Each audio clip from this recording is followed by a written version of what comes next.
Hello, good evening. Welcome to this regular meeting of the West Orange Board of Education, June 3rd, 2019. Tonight will be our Parade of Honors, which we'll get to shortly. But first, Mr. Calavano. Please stand for the Pledge of Allegiance.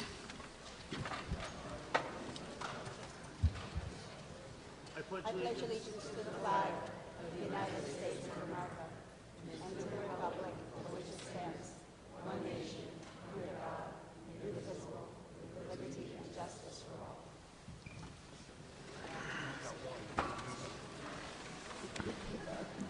Yeah, Chad went to move it back. It's only at one. What's that? We have to move it. Will do. All right, may I have a motion for consideration of the closed and public meeting minutes of May 15th, 20th, and 21st? I'll make a motion. Second. All right. Mr. Calavano?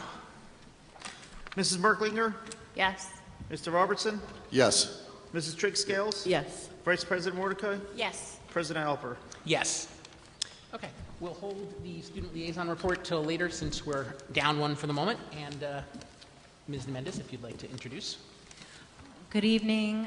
Welcome to the West Orange Board of Education Commendations. Today we recognize our students, our staff, and faculty for their achievements. We recognize all of their contributions to the West Orange Public Schools, and we ask our board to kindly take a seat in the audience, and our Masters of Ceremony will open with the Star-Spangled Banner, so I'm going to ask you to please stand. Gabby Florendo, please come to the mic.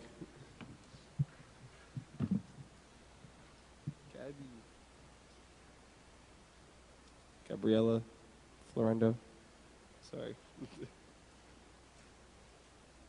I meant Matt Katowski. Sorry.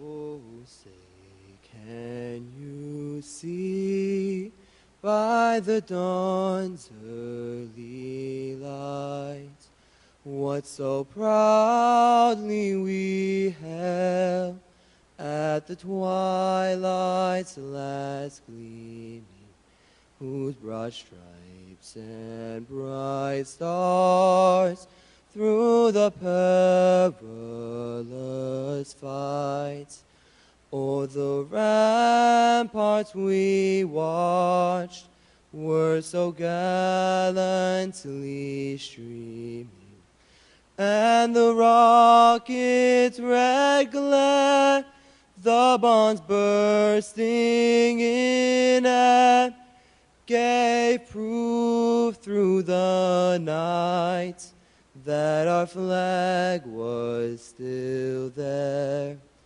Oh, say does that star-spangled banner yet wave o'er the land of the free and the home of the brave?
Okay. So my name is Mike Petros. I'm student council vice president, and I'm going to University of Pennsylvania next year. Okay. My name is Salam Moldai. I'm student council president, and I'm attending Cornell University next year.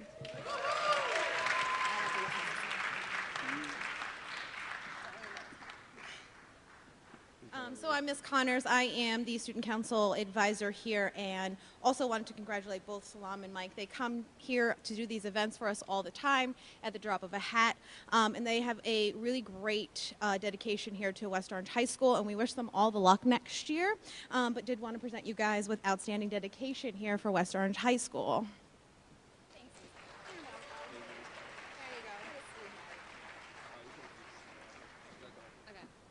So, as you can see, we're going to be the MCs for the night because we kind of forgot to mention that. But up next, we're going to introduce now Ken Alpert from Board of Ed for the next part.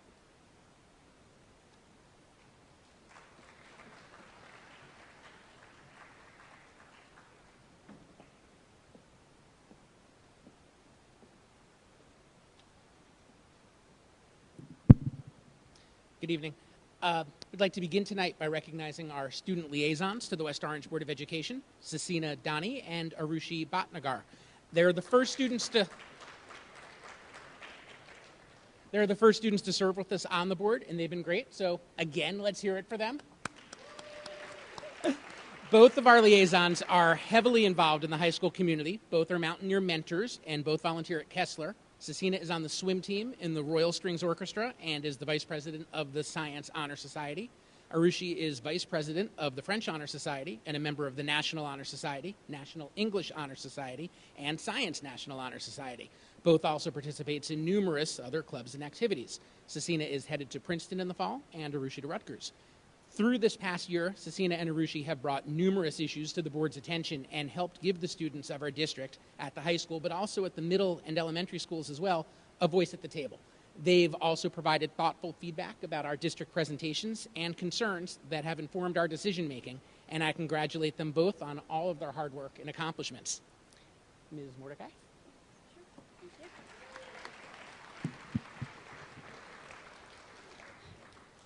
Good evening, everyone.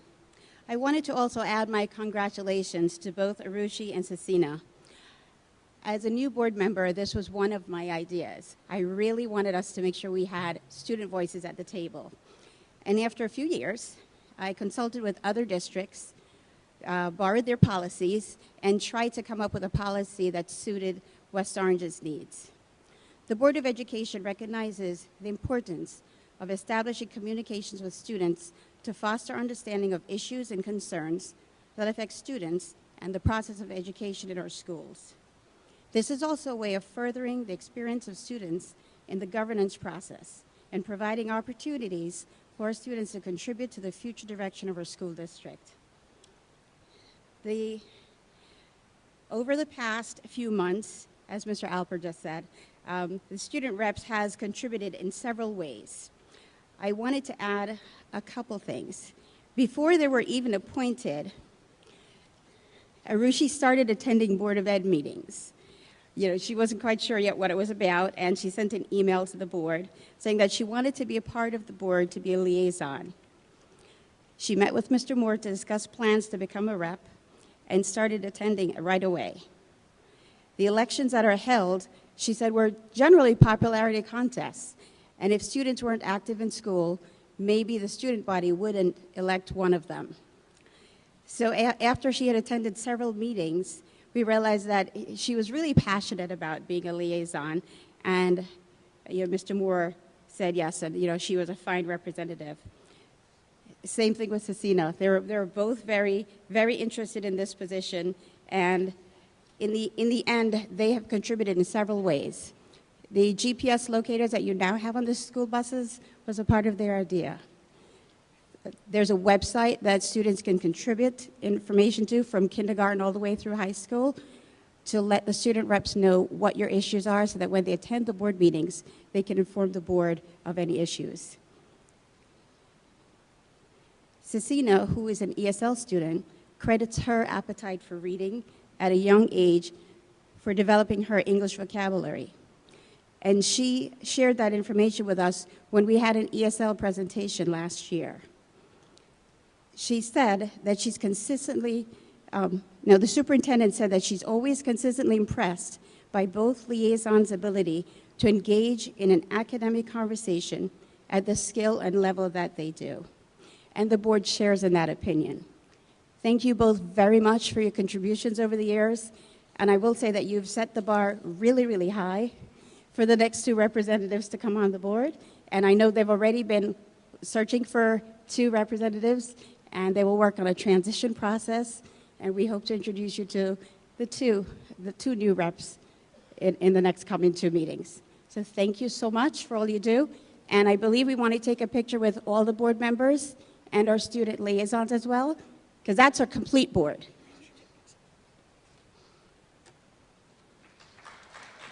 Thank you. Over here. Let's take a picture with you, so let's do it this way.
Okay, and calling to the stage to introduce Educator of the Year recognition is President Ken Alper and Board Member Terry Troikscales.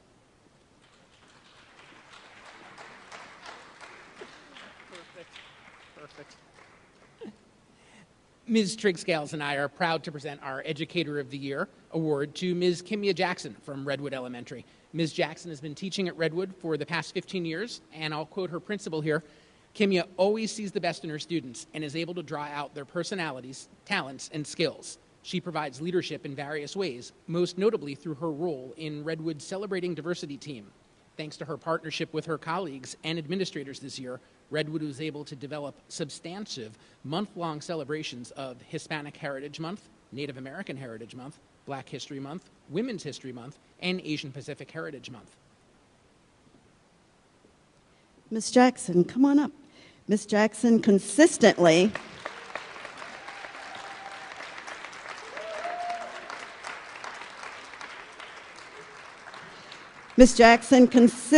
shares with school leadership her research and insights gleaned from her PhD studies. In addition, she has served on the district-wide DIAC committee, helping to develop strategy around staff evaluations. She is currently a member of the district-wide diversity committee. Ms. Jackson also has led Redwood's partnership with the West Orange African Heritage Organization, who provides volunteer tutors for Redwood students after school.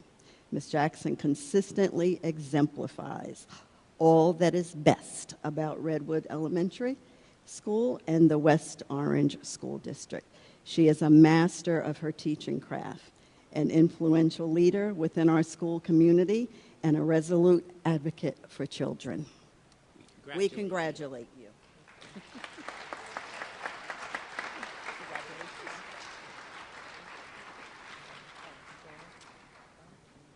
Picture? Picture?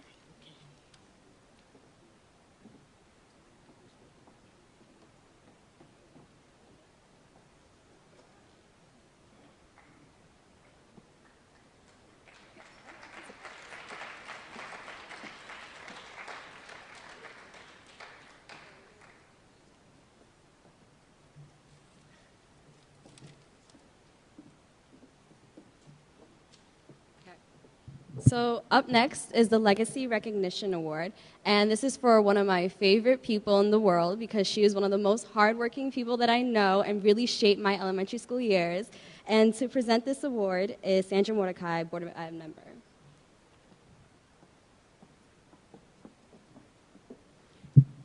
Thank you. Marie DeMayo. Well, what can I say? Marie has 57 years and counting of outstanding excellence in education here in West Orange and at Washington Elementary School specifically. Marie started her career as a second grade teacher, believe it or not, second grade teacher. And she has been making great strides at Washington School ever since. A few years ago, the West Orange Scholarship Fund recognized Mrs. DeMayo with a reception at Rock Spring Country Club. But the board tonight wanted to also recognize you for your extraordinary service to our students, school district, and the community at large. Every year, your students make a food chain with cans donated to Christine's Kitchen across the street. You have contributed to the greening of our district, participating in the Sustainability Committee, planting a garden in your school. Let's see.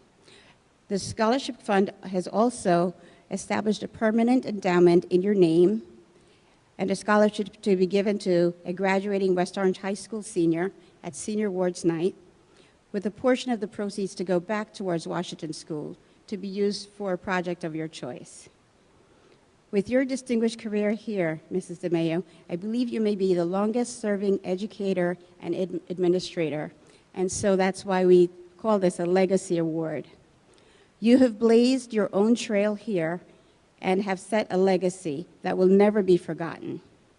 You are like a mom, a grandmom, and an aunt to every student here. And you still know each of them by name, even the ones who've graduated quite some time ago. On a personal note, you were my first principal when I moved to West Orange with my sons, and then we were later redistricted to Pleasantdale. So you're kind of my personal favorite. Don't tell anyone. I know even Mayor Parisi attended Washington Elementary School, and you were his teacher as well. Since 2002, you've also been the president of the West Orange Administrators Association, and prior to that, you were the vice president of the West Orange Educators Association for many years while you were a second grade teacher. In your own words, your goal was always to educate children and staff, and you have worked tirelessly to ensure academic success. It has been a privilege and a joy to work with your beautiful children here at Washington School, and it has been a privilege and a joy here for us all here in West Orange, and today we celebrate you for this wonderful legacy and look forward to many, many more years with you here. Mrs. DeMayo, if you'd come up to accept this award on behalf of all the board.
All right, presenting the next award is Principal of Redwood Elementary School, Timothy Beaumont.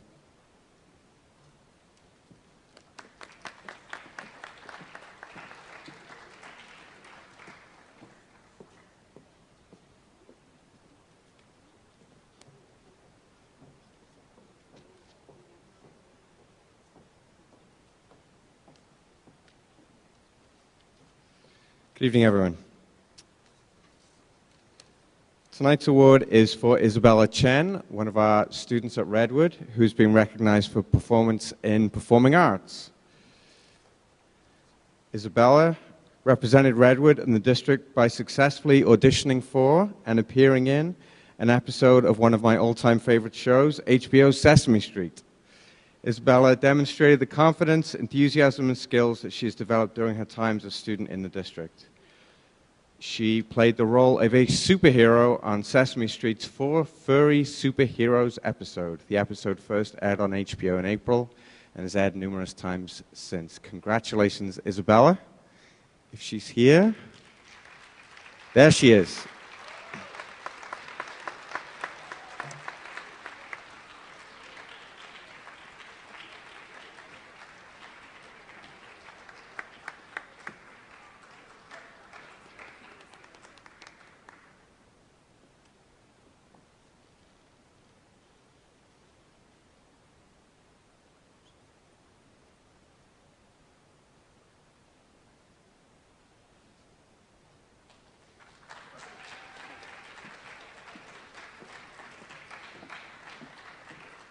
Okay, so the next award is for the GOB champion, being presented by Bob Clant, the Principal of Liberty.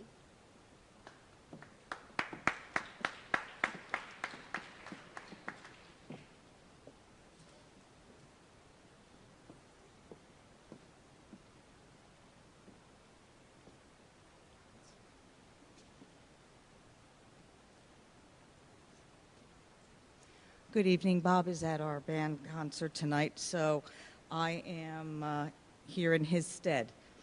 I have a question for you.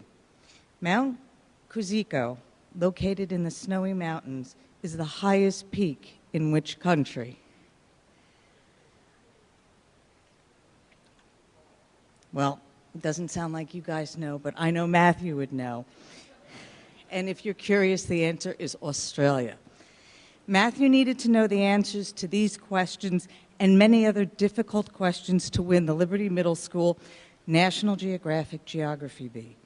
Matthew then went on to win the state-level championship, which propelled him to the national championship in Washington, D.C. After a four-way tie, he placed 11 in the nation for his geographic knowledge.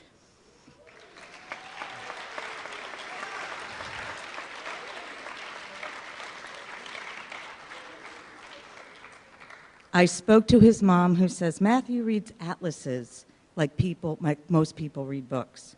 As the organizer and moderator of the Liberty Middle School Geography Bee competition, I too read atlases.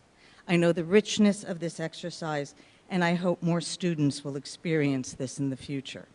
This is why I am so proud and pleased to acknowledge Matthew McDonald for this accomplishment as our own West Orange National Geographic GOB champion.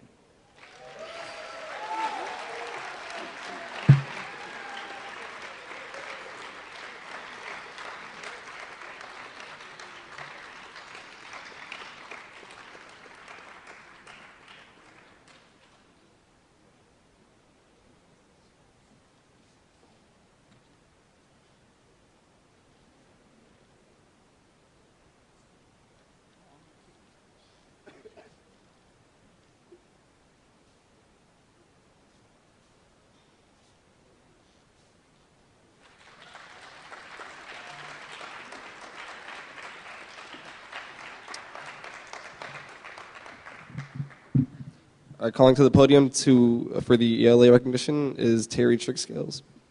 Yet again.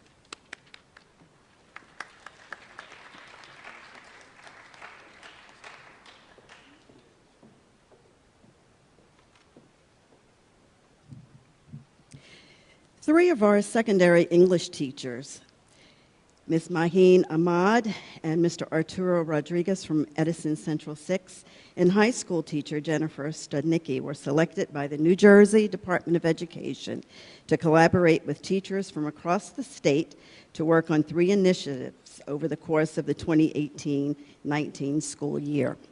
And I neglected to say that they are ELA teachers. Number one, the creation of instructional units in mathematics and English language arts, ELA. And two, the revision of the 2014 New Jersey Student Learning Standards. And three, the second phase of outreach regarding the next generation of state assessments. We are so proud to have our teachers have a seat at the table as representatives of West Orange and provide their valuable input and feedback to the State Department as they develop resources for New Jersey teachers and revise state assessments. Ms. Ahmad and Mr. Rodriguez and Ms. Studnicki will be continuing their work over the summer and throughout the year. An additional recognition and congratulations to Ms. Ahmad and Mr. Rodriguez and their 6th grade ELA students who were selected to be a part of professional development video series for teachers across the state. On April 12th, representatives from the New Jersey Department of Education, along with a film crew from NJIT, filmed Ms. Ahmad and Mr. Rodriguez on their lesson planning using technology to develop and facilitate small group instruction, as well as their students working in small groups. Would you please join me at the podium, and please join me in welcoming Ms. Maheen Ahmad and Mr. Arturo Rodriguez. Ms. Studnicki could not be with us this evening, but you are here to accept her award, and we are delighted to award you. Oh, they're right here in front of me, like magic. You are on the ball back there.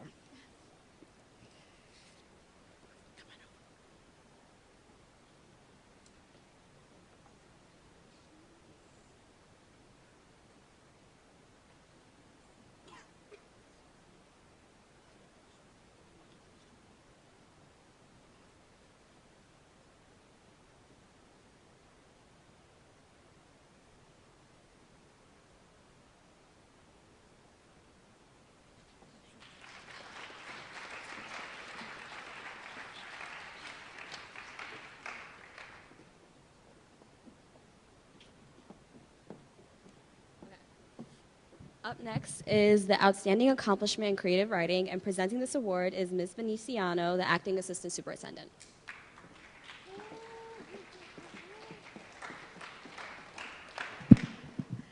This evening, the high school English department would like to recognize and congratulate 3 of our English students for outstanding achievements in creative writing.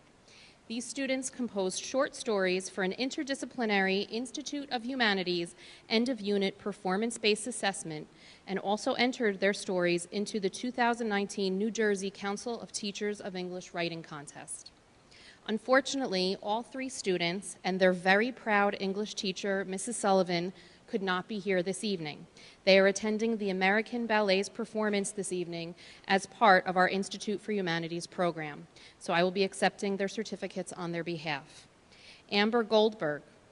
Amber's short story, War Among Witches, earned a silver medal in the 2019 New Jersey Council of Teachers of English Writing Contest. Maria Naleith. Maria's short story, Broken Hearts, earned a bronze award in the 2019 New Jersey Council of Teachers of English Writing Contest. And Simone Hilliard. Her story demonstrated deep understanding of themes running through the IH program, mastery of literary devices, and great creativity. Her short story, Bad Luck, earned a gold medal in the 2019 New Jersey Council of Teachers of English High School Writing Contest, qualifying her for the prestigious Governor's Award in Arts Education that she received in May. Congratulations, Amber, Maria, and Simone.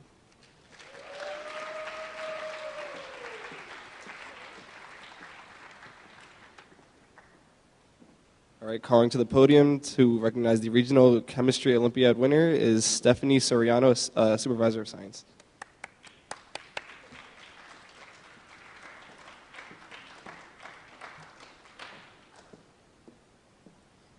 Thank you. Good evening, everyone.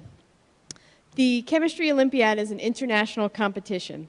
The syllabus of the competition consists of several branches of chemistry, including organic, inorganic, physical, analytical, biochemistry, and spectroscopy. Though some of these subjects are included in many secondary courses, for the most part, they're evaluated on a much deeper level. And many require the understanding comparable to that of the post-secondary level. This evening, I'd like to recognize Max Dickman. Is he here this evening? I may accept on his behalf. Max, of his own volition, determined that he was going to take on this challenge. He is with the help of Mrs. Loreni and Dr. Brandt, he is the regional chemistry Olympiad winner. He will move on to the next level of competition, and then there's a final level beyond that. It is an international competition, so the final level does end in Paris. It's quite an accomplishment for him to have gotten this far. So I will accept Max Dickman's award on his behalf. Thank you.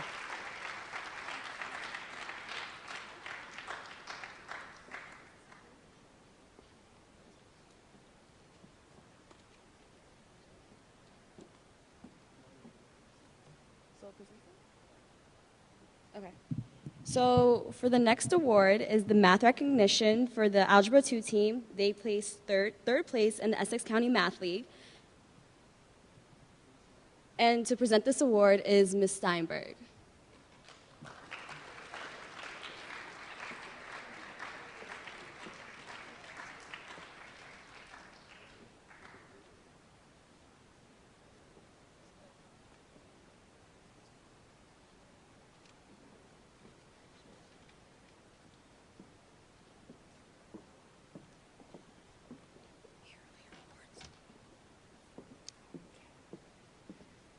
Good evening, everyone. I'm honored to be the advisor of the math team, as well as the faculty member here. This team is outstanding in many ways. There are 30 students who competed 2 weeks ago in the Essex County Math League, which is a compilation of all the best high schools in Essex County. For years, we came home 4th place or 5th place, and every year our students said, we're going to do better, and we're going to do better. Well, this year, the students came home with not 1 award, not 2 trophies, not 3 trophies, but they came home with 4 trophies.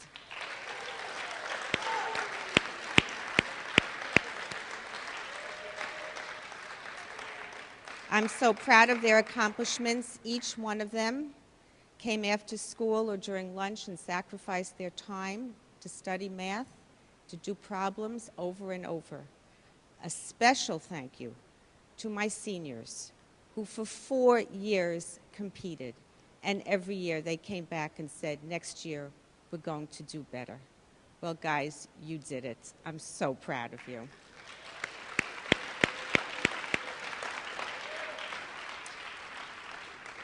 Special mentions to 3 teams that came in 3rd place. The first one was the Algebra 2 team, and that's Sinai, Carlos, Nuha, Masara, and Nathaniel. Would you please come up and accept your awards?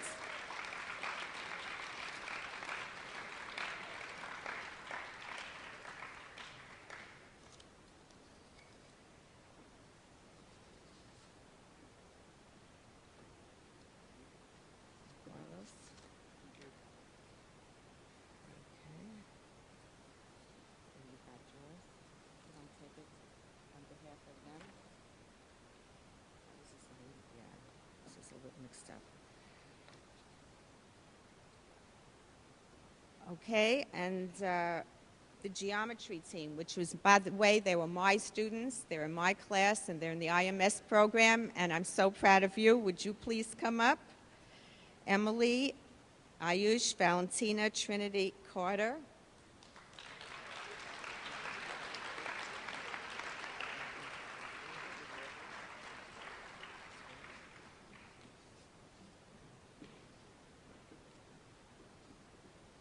Give these down. So you take Valentina and Carter. And our calculus team, our seniors, would you come up, please? Daniel, Moriel, Max, Daniel, and Zachary.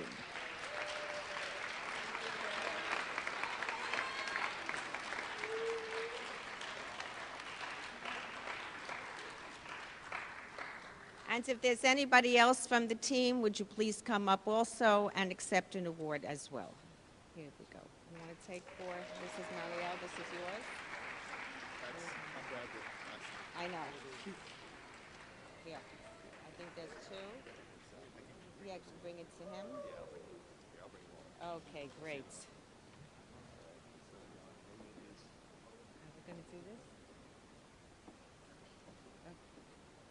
Here, I'm going to put you in charge of the awards. You can hold up anybody's, but they're not going to. Yeah, just get the awards to show. Okay.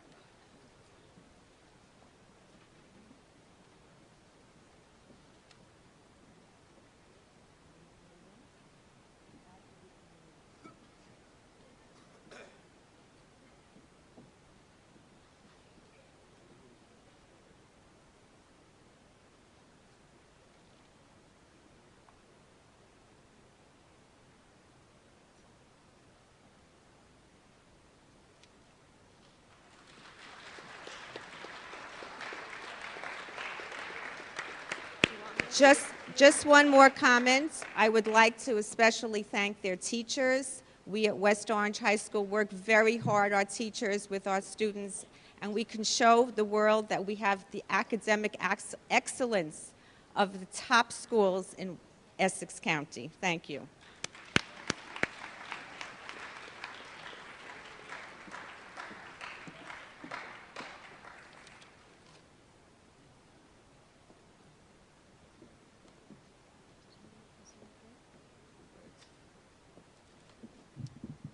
Okay, presenting the next two awards is Nancy Mullen, Supervisor of Career Education.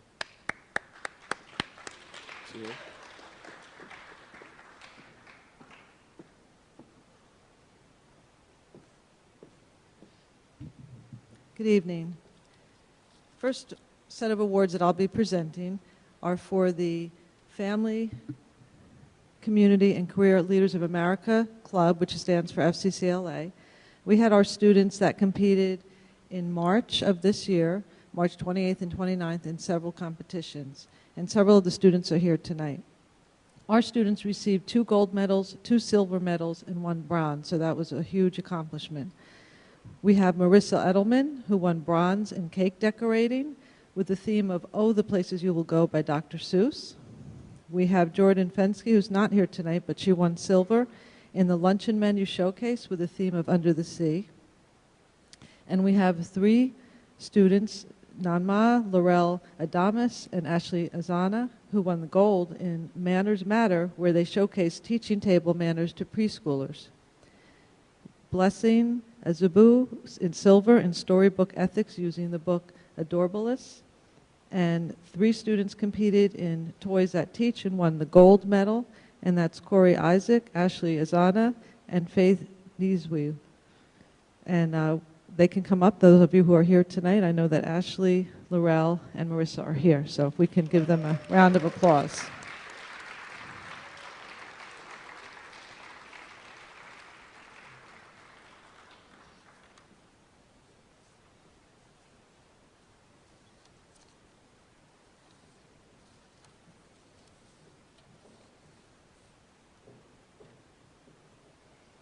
So we have Marissa.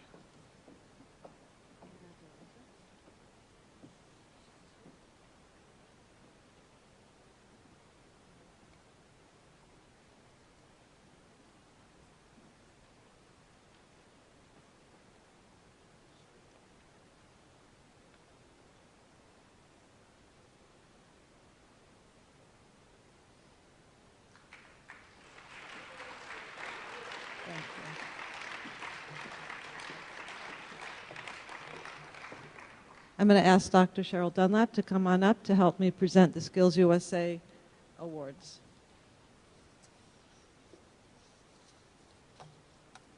Dr. Dunlap has been the advisor for several years for Skills USA, and we have several students that are in the club, and actually every year we have students that receive positions in the executive leadership team for the state, and we have one again this year that's going to be representing West Orange next year as well. So let me turn it over to Dr. Dunlap. I just want to say that I'm really proud to be the advisor of Skills USA. It's a national organization, and our students work really hard to represent us well on the state level. I'd like to call up the winners of the Quiz Bowl. They actually placed third place in the state, which is a real accomplishment. So if you can just come up when I call your name. Brett Zillickson.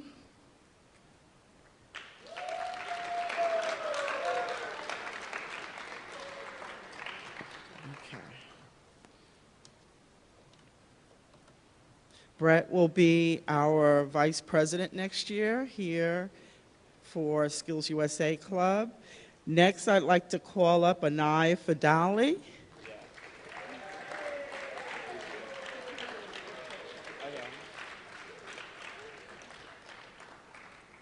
Put it where so I can take a picture. Yes, Anaya.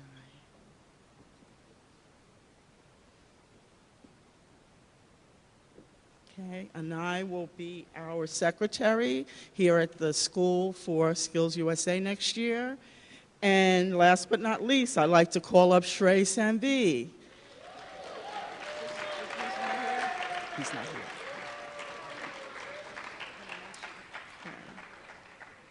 Shrey will be the president of the club next year here at Skills USA. And Shrey will also be a state officer for Skills USA.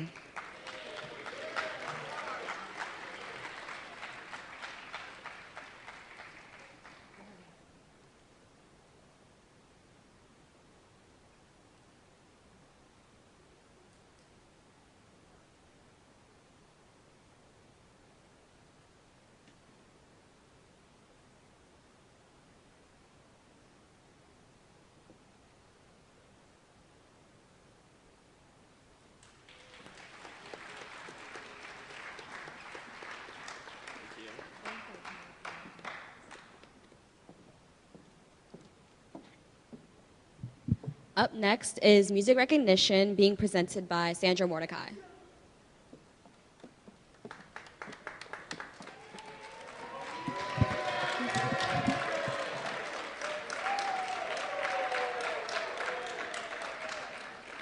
Okay, so this should be the Popularity Award, but this award is for Outstanding Citizenship to William Farley for instruction beyond the classroom.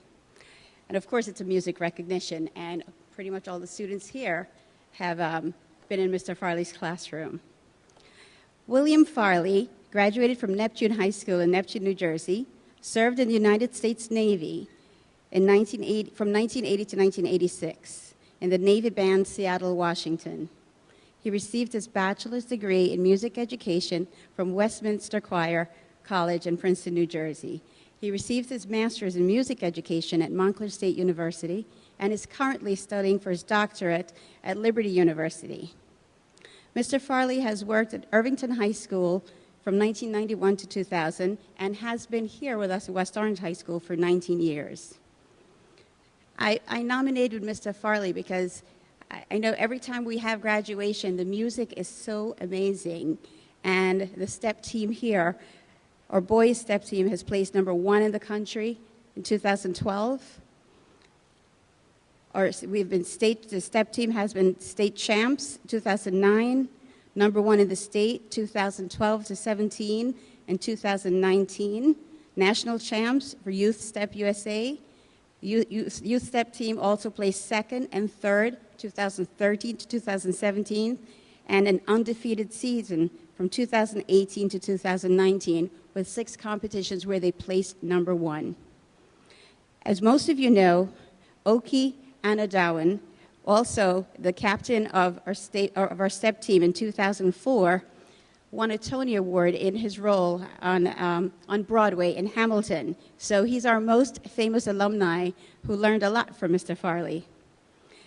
Mr. Farley, I'd like you to come up so that I can present this award to you.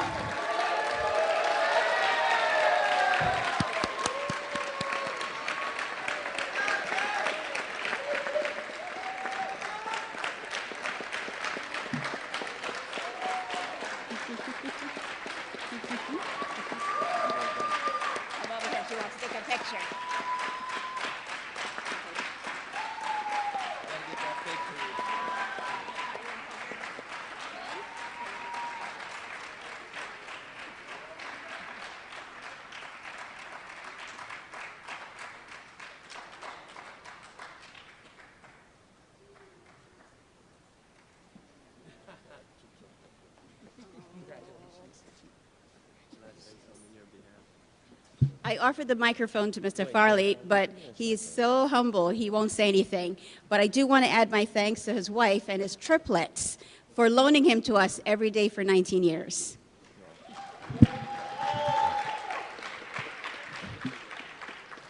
Mr. Farley is quite humble, but what Mr. Farley's impact on our school has been, we could never measure with just an award. Mr. Farley, since I've been here, not just as a principal, but as a dean, as an assistant principal, and now as the principal, is a fine example of who we are in West Orange High School. Please look to Mr. Farley to see what we offer your children. He's a nurturing, fine educator, and I'm proud to be a principal alongside this man.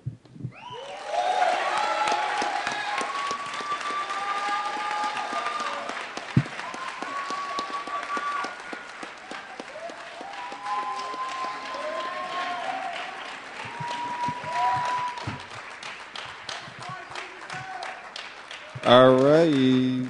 Okay. Presenting our next few awards is our Visual and Performing Arts Director, Mr. Lou Quagliato.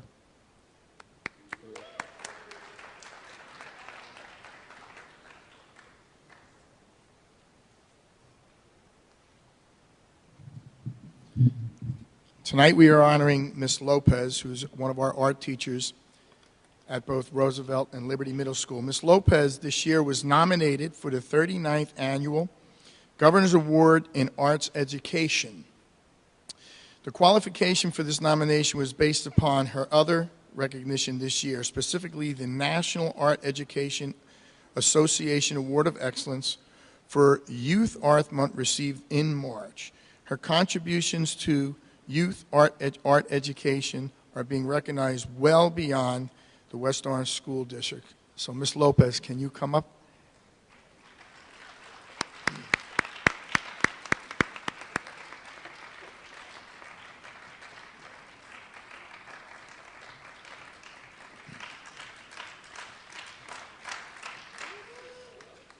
I have an award from Mrs. Fong.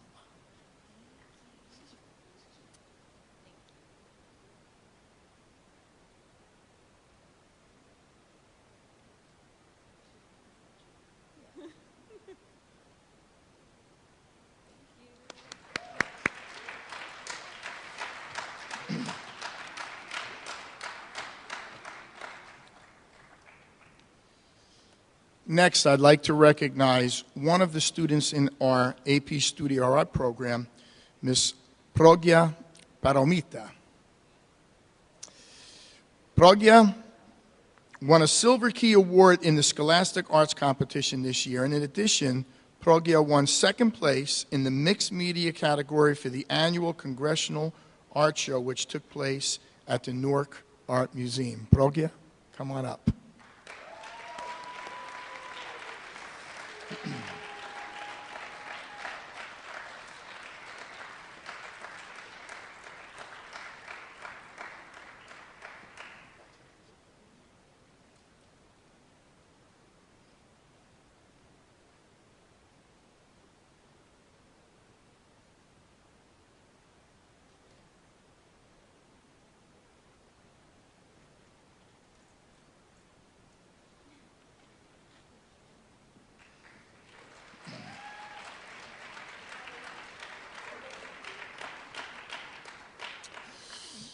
Next, we'd like to honor Destiny Diggs-Pinto.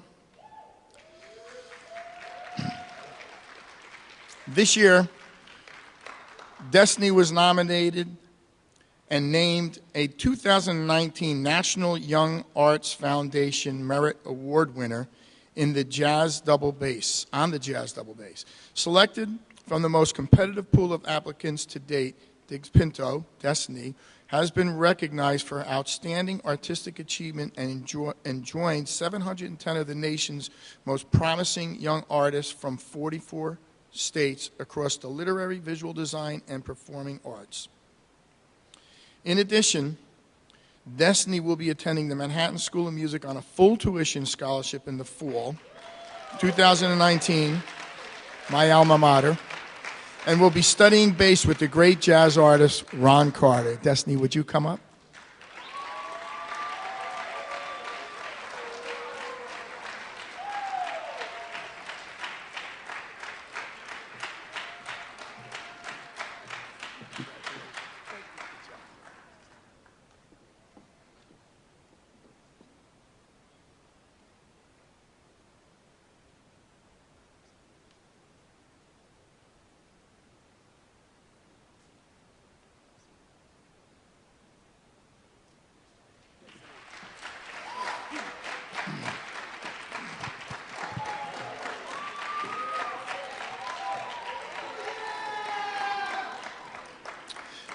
Each year, all students in our instrumental music program are afforded the opportunity to audition for the North Jersey Region Ensembles.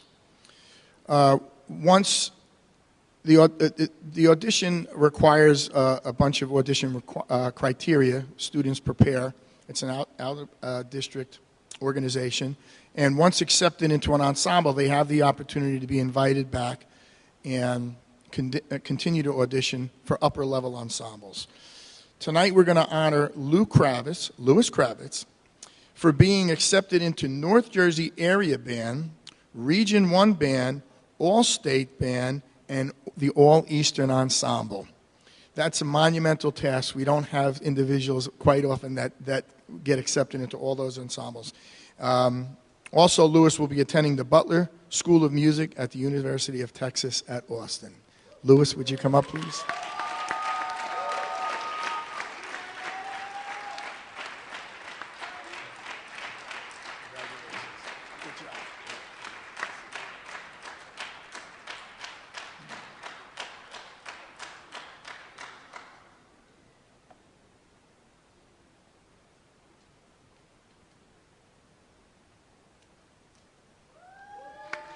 Good job.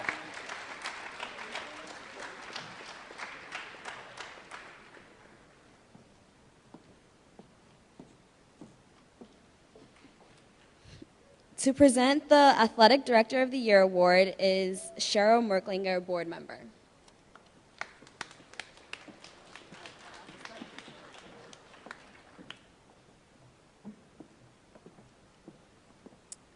Good evening.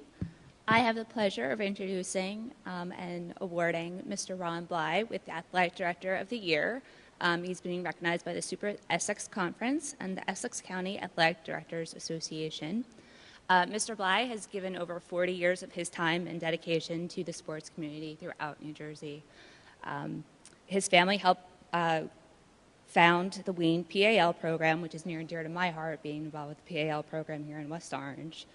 Mr. Bly has also been very supportive of both the Mountaintop, the West Orange Recreation, and the PAL program in helping us with fields, coordinating transportation for West Orange High School, amongst other things in his role. He served here at West Orange High School as the athletic director for the last 10 years, but before that, he was an athlete himself, having wrestled, played football, baseball, and ran track. He was a coach and a phys ed teacher in Bergenfield and Irvington High School, as well as a principal. Mr. Bly also helped implement the ASAP program here at West Orange High School with our former board member, Michelle Castellino. Mr. Bly is known for putting the student athlete first, and I am honored to call him my friend. So, Mr. Bly, if you could come up here.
And presenting all of our athletic recognitions is Mr. Ron Bly. Where are they?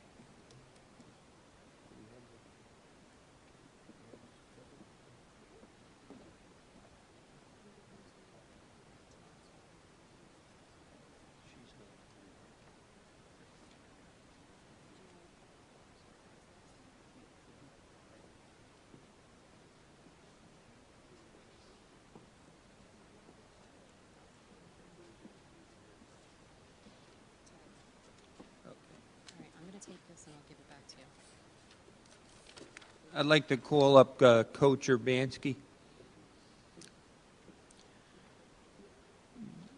For those of you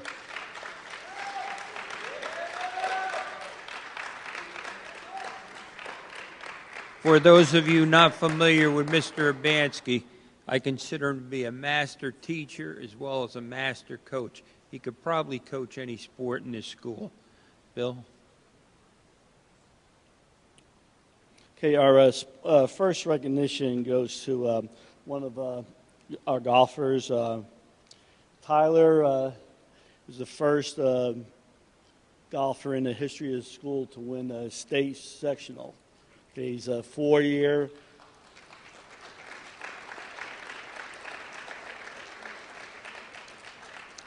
He's a 4-year letter winner. He was the #1 golfer for all 4 years, and he will be attending Wagner College in the fall for golf and for academics. Tyler?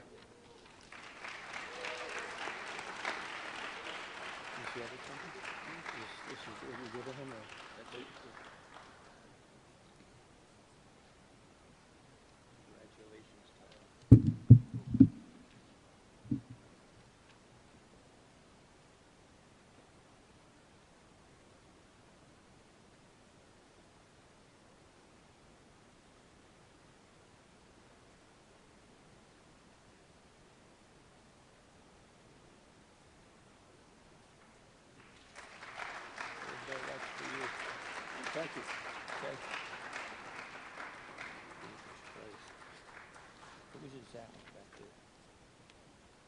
Oh, good. Next up, our hockey coach, Ed Scafidi. Ed, come on up. Ed devotes much of his life to hockey in West Orange on all levels, and he's determined to bring us a winning program. Mr. Scafidi.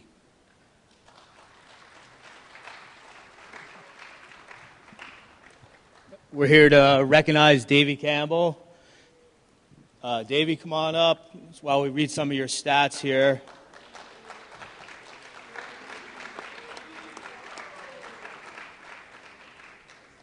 He's a 2-time captain, 4-time league first-team forward, 2-time league MVP, 1-time All-State League forward. He's also first in West Orange High School in goals and points. He finished 159 goals, 250 points, and that puts him top 20 all-time in New Jersey hockey.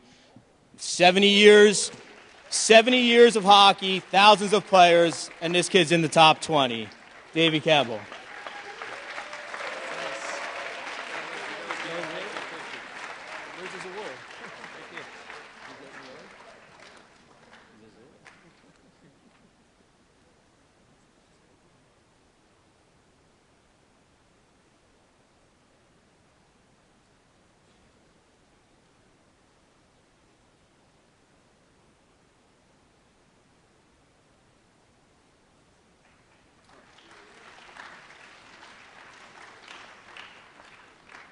Okay, next up is a coach I'm very, very proud of. I had the opportunity to hire her, and she's one of the most competitive coaches we have. This year, she turned in an amazing feat. She started our boys volleyball team, okay, and she took our initial team to a league championship.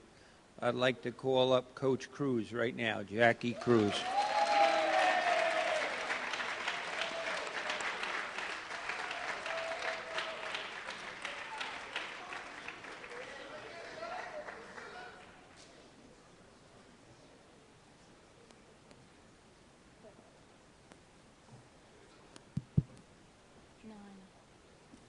Good evening, everyone. Coach. First, I would like to congratulate everyone that's here tonight, everyone that's being honored. I think this is a great way to bring the community together, not only from the high school aspect, but also from the youngins, as I like to say. So congratulations to everyone. All right. Woo. First, I would like to thank Acting Superintendent Mrs. DeMendez. Thank you so much for everything. Mr. Calavano and Central Office Administration, all board members, thank you, thank you, thank you. It only took 4 years, but thank you. West Orange administration, Mr. Moore, okay, he's such a positive role model, not only to the kids, but also to the staff. He's always there for us, and I couldn't thank you enough. Mr. Bly, as he was honored earlier, AD of the Year. Okay, thank you so much for just supporting and believing in us and giving us all that we need. West Orange community, all right, thank you for just believing in us as just starting this program. I know a lot of people were probably questioning, oh, boys volleyball, it's not that popular, but believe it or not, it actually is. And these young gentlemen right here proved it this year. So there you go. And then all other parties that help support, build this foundation. I can't forget my assistant coaches. You know, I know I'm up here because I'm the head coach, but honestly, without them, first, I would like to introduce Mr. John Chang. Coach Chang. He does a great job. He did a great job and still does a great job. He is extremely dedicated. He's committed. He puts a lot of time and effort. And I know for a fact that he loves this game. And I know that they know that he loves this game. And I think that's where they were able to build that love and trust for volleyball. I would also like to thank Chris Terranova, who's not here today. Unfortunately, he couldn't come due to family emergencies, but he was also, or is also, a very dedicated coach. Like to wish him the best. Unfortunately, he'll be on the opponent end for the girls' season, but it's another, we'll see. All right, so like Mr. Bly said, as a first-year program, we were able to not only have a successful season, have a season that was over 500 with 500 record, but we were also able to capture the first ever SEC Division Conference. There you go, Division. All right, so I would like to start by calling the players, the ones who did all the work. First, I would like to call up Senior Stefan. Certificates under here? Oh. Sorry. Trying to make this quick.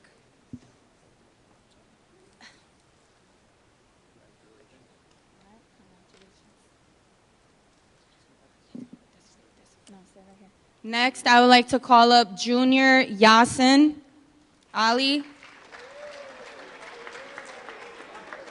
So when they come out. Next, Junior Matthew Arizmendi.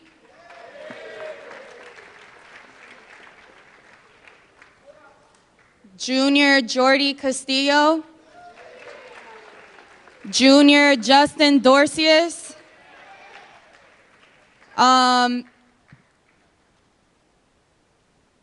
If you're here, the Edwards family, I forgot to thank you. How could I forget? I mean, you guys were pretty much the ones who started everything. So thank you, Mr. and Mrs. Edwards, for just being here and just supporting volleyball, period.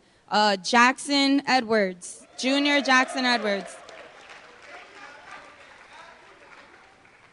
If you are familiar, Jackson Edwards was the one who presented at the board meeting to make the proposal for our program. So he's the one. Next, we have Junior Roberto Franco. Freshman Kennedy Ibizum.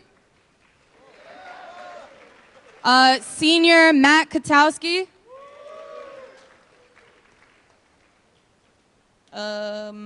Junior Kaleo Mendez. I kind of forgot all of you guys. Senior Keon Nelson. Senior Philip Ojo. Sophomore Jaden Page. He's not here. Junior Keeban Palaguachi. Sophomore David Pito. Sophomore Justin Reed. Junior Gabe Reyna. And senior Shane Trudge. If you notice, there's a lot of underclassmen, so we're ready for next year. All right. Thank you. Questions?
Yeah, you can stay up here.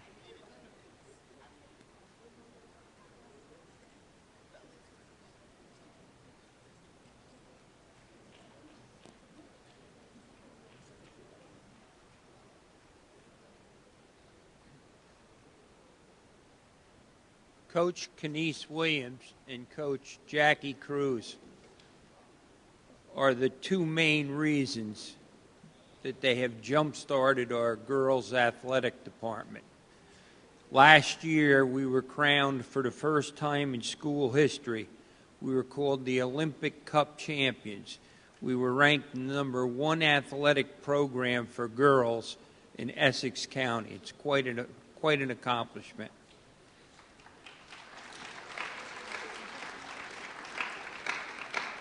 And this year, we're waiting for the final tabulations to come in, but we have a good chance to maintain our crown.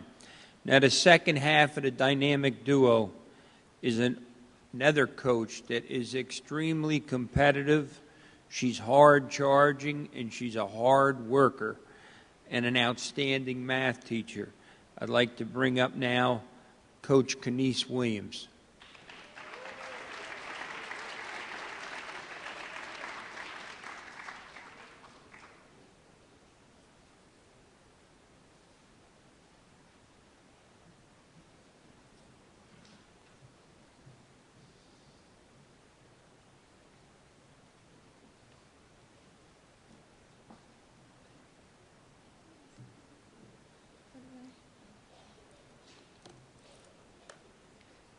Hello, everyone. First, I'd like to thank the community for really supporting me from the beginning and the girls basketball team. Over the past 6 years, we've made great strides, as he just stated, and it wouldn't have happened without the support from the community. From the rec department, the photographers, people from, the promotions, everything. The people doing the articles, just trying to let everyone know about what we were doing. I just truly want to thank you, because without the outside help, the outside of the court, the publicity wouldn't have been there. So I would like to thank you for that. I'd like to thank the board for always supporting us and trying their best to give us what we need. The board members who do show up all the time to the games, to the banquets. We actually got the superintendent to come to our championship game this year, so that was a nice accomplishment. I'd like to thank the principal. He has been one of our #1 supporters as well. He always believed in me from day one. And last but not least, our AD. He's been there with me from day one, and he's watched me grow into this amazing coach he always speaks of. We've had our ups and downs, but he's always stayed by my side and always gave me the best advice to make sure that I came out on top. So I truly want to appreciate you for that. I'll get to my coaching staff. First, I'd like to call up Doug Nevins, who is my freshman coach.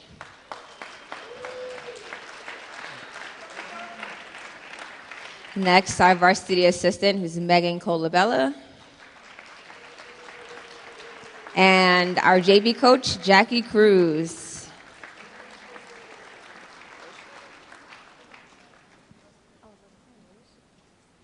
Good job.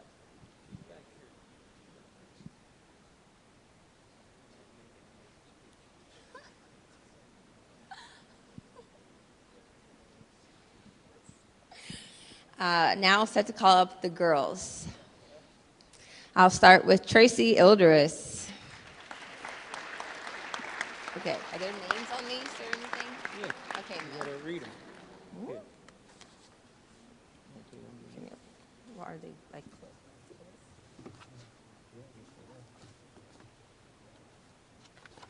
They're just the coaches. Oh, they're right here. Good job.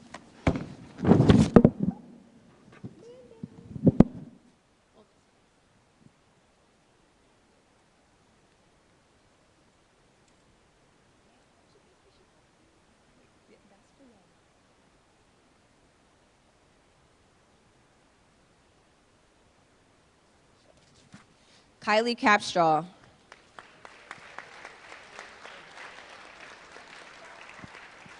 Mackenzie Dover.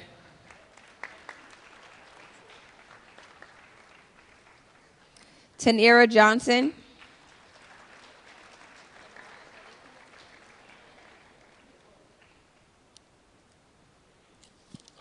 Faith Lewis.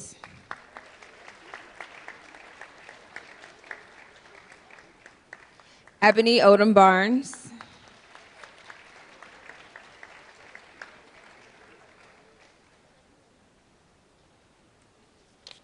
Naya Peterson.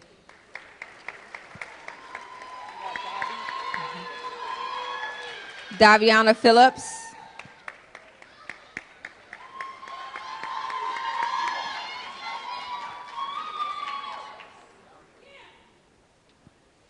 And there's a couple girls that didn't make it, so I'll just say their names. Kaya Schultz, Elizabeth Pert, Maya Bimbry, Bianca Feedy, and Kaya Jones. Unfortunately, they weren't able to make it tonight.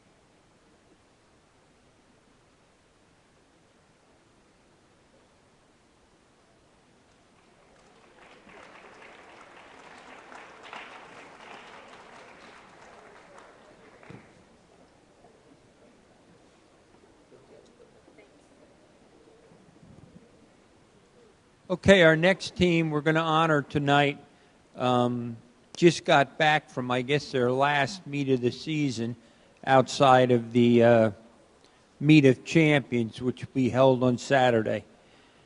This year's girls track team, track and field team, is one of the best ones we've ever had in the history of West Orange High School.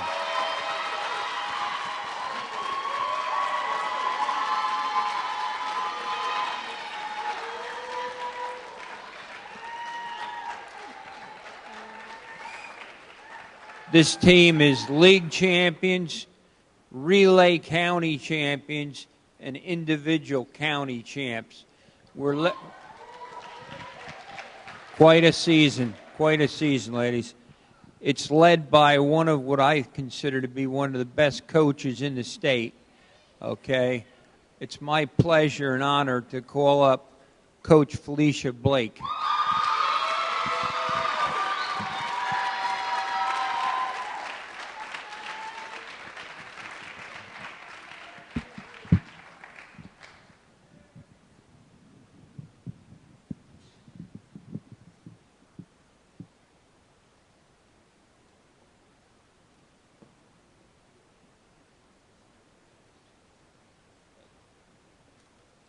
Good evening, everyone. How are you today? I'd like to thank the board, the acting superintendent, Ms. Melanie Mendez. I would like to thank all the parents. I would like to thank the athletic director, Ron Bly. I thank Hayden Moore for your continuous support. We've never been able to do this without you. I've been here for 11 years, and this is a great group of coaches and athletes I am happy to have and to expect more in the future. First, I'd like to introduce my coaching staff. We have Jason Jackson, who's in absence today. He has a rec meeting, track meet, so Jason Jackson. I have Coach Dante Fernandez.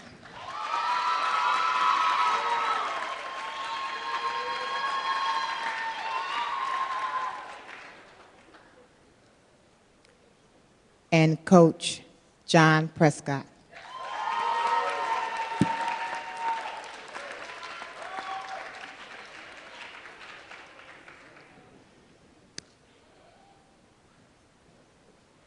As Mr. Bly mentioned earlier, he spoke about the most outstanding season we have had in West Orange in 14 years.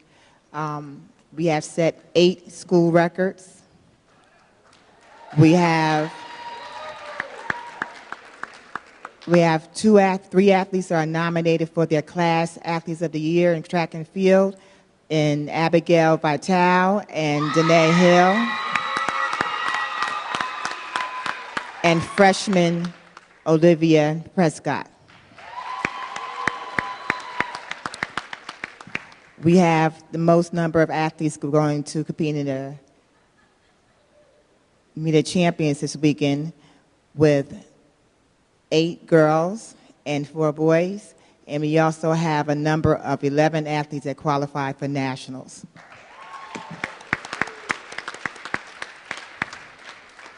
I will call the athletes present today. Alina Chant.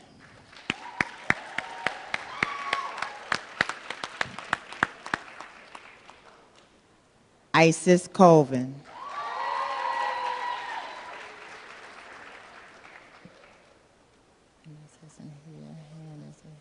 Amaya Franklin. Vanessa Frederick.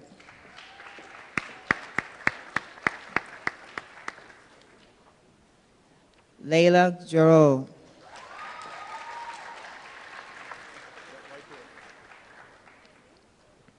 Danae Hill.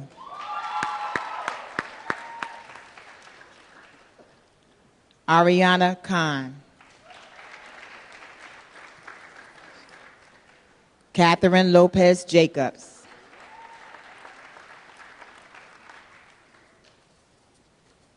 Okay, it's not here. Nicole Oshadi.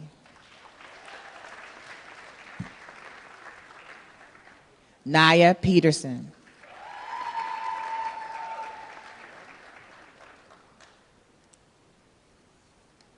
Daviana Phillips.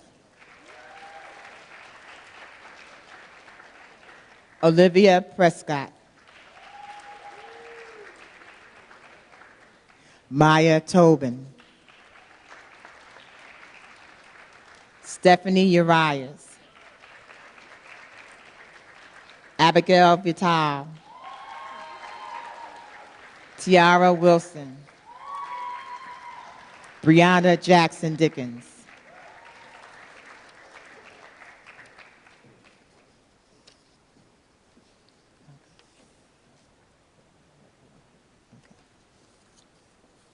I'm going to announce athletes that are not present this evening. They went on a school field trip. Courtney Adams, Andre Celestine. Oh, I'm sorry. Kayla Rowe. Oh, I'm sorry. No, you know they don't have that. Yeah, you have that. So give it. Okay. Yeah. And Karen O'Donoghue.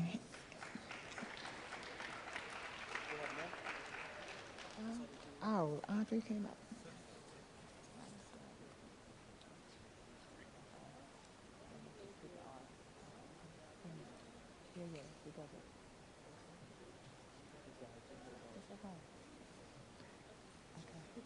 hold on to it. Yes. No.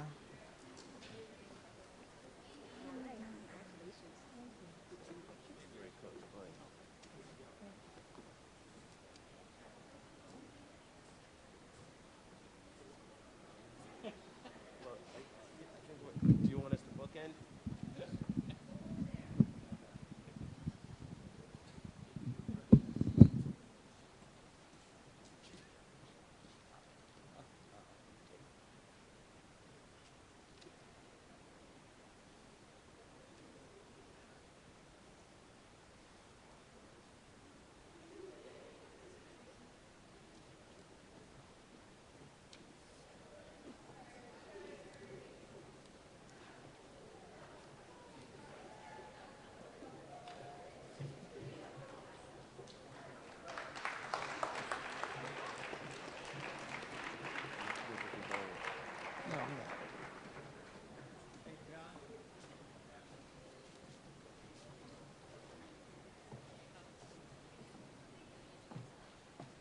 Okay, I'm going to call Mr. Urbanski up. This year, we had a tremendous bowling team. They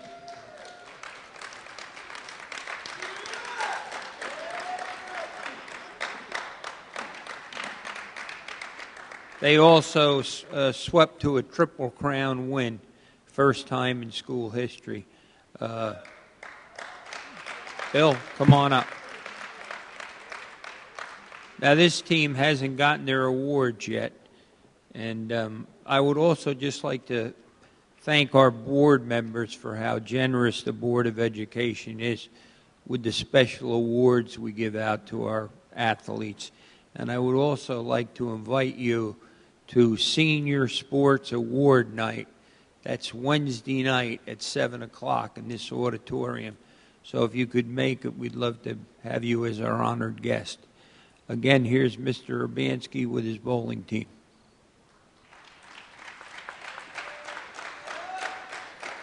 Thank you, Mr. Bly. The bowling team finished this season up at 18-0.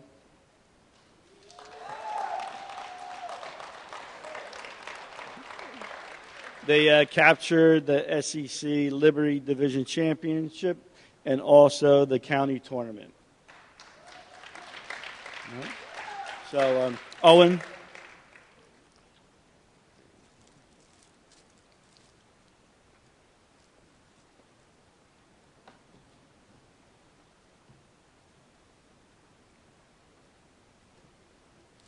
Garrett.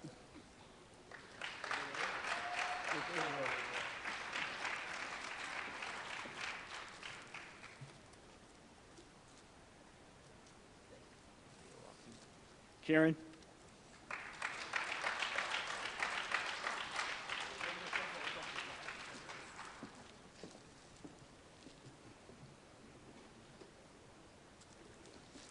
Anthony.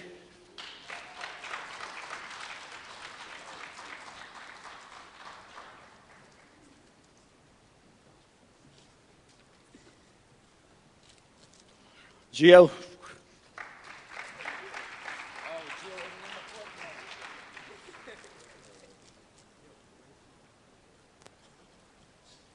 And Justin.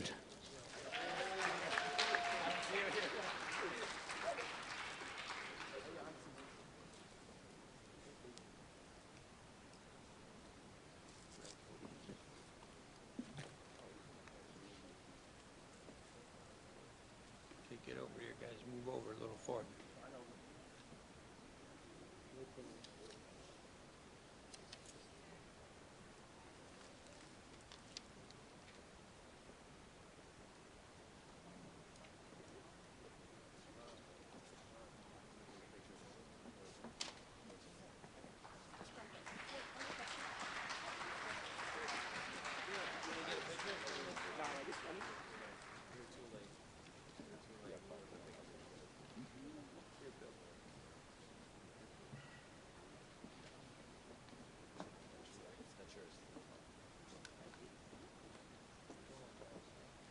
Okay.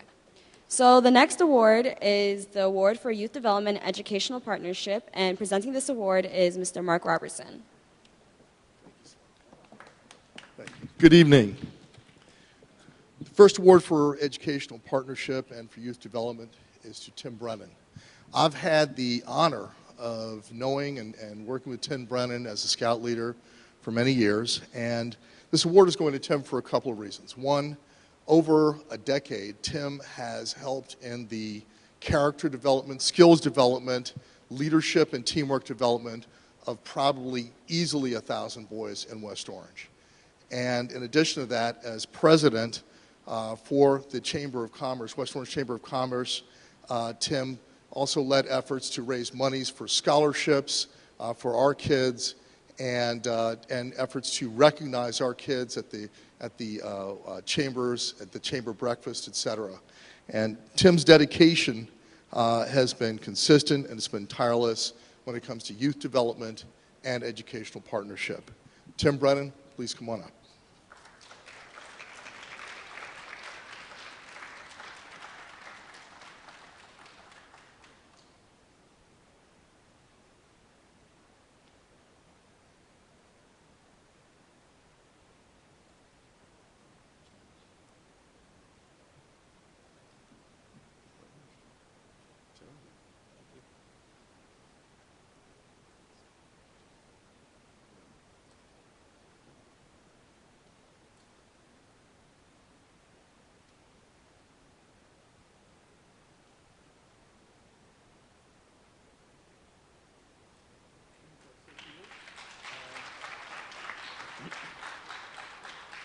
Yeah, thank you for this honor. It's a pleasure to do these things.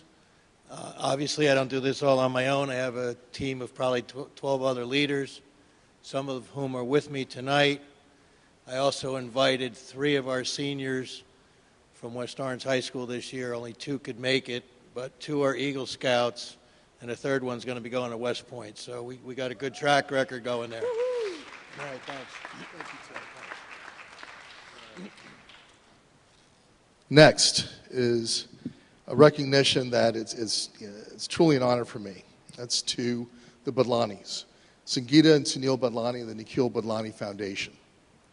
For over a decade, the Badlanis have been dedicated to our youth's achievement, to our youth's success, starting with when they led West Orange for Math, an effort to improve math and science education in the district many years ago.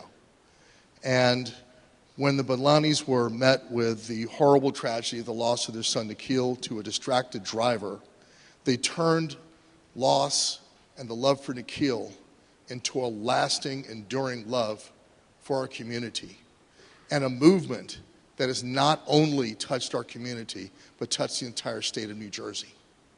The Nikhil Badlani Foundation has helped to enrich the lives of students in music and the arts and stimulate the creativity of our students, and they've been tireless advocates, providing free music lessons, access to free instruments, concerts and performances. Very sophisticated. I remember seeing a kid in 6th grade playing Thelonious Monk on the stage. It's just very sophisticated work that they're helping our kids to do. When it comes to traffic safety, their advocacy and organization has been phenomenal. Organizing student boards, working with the students to learn how to lobby at the state level, changing state law, their impact on traffic safety, traffic patterns, student awareness, and finding creative ways to drive that awareness, from artistic murals in our cafeteria to the traffic safety wall that's at West Orange High, and working with the Scouts and the Scout Eagle projects, traffic safety benches, but continually reinforcing the message and also reinforcing student involvement.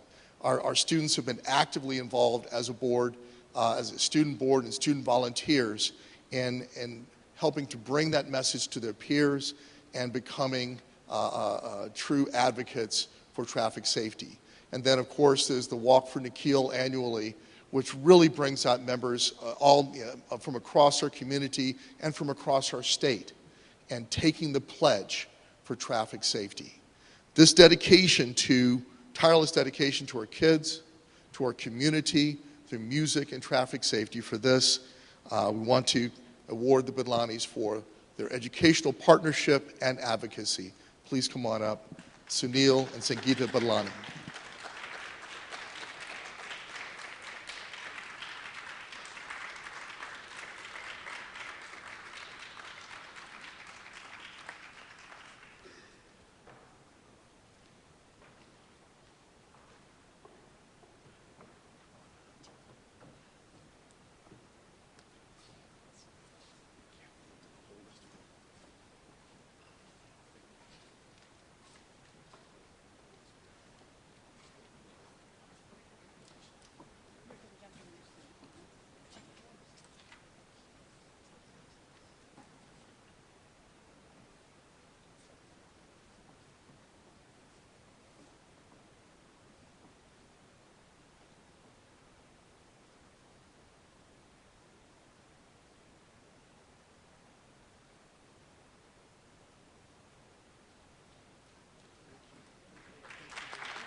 Presenting the next few awards is going to be Sandra Mordecai.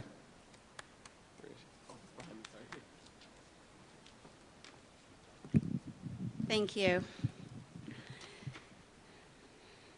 For any district to be successful, it's necessary to have community partners. Last year, we gave awards to Bethany Center of Champions, which hosts after-school programs, and the West Orange African Heritage Organization, which organizes tutoring in our elementary schools, a STEM program at Edison Central 6, and scholarships to our high school students, among other things. This year, I am honored to recognize the West Orange Rotary and the West Orange Chamber of Commerce for their dedication to our students and community for all these many years. Ms. Cynthia Hadley Bailey is the president of the West Orange Rotary. Under her leadership, in addition to all that the Rotary does, they donated backpacks to Kelly and Redwood schools. The Rotary annually gives out scholarships to our high school students, donates dictionaries to all our third graders every year for several years. Ms. Cynthia Hadley Bailey, would you please come forward to accept this award on behalf of the West Orange Board of Education for your dedication and also the dedication of all the Rotary members.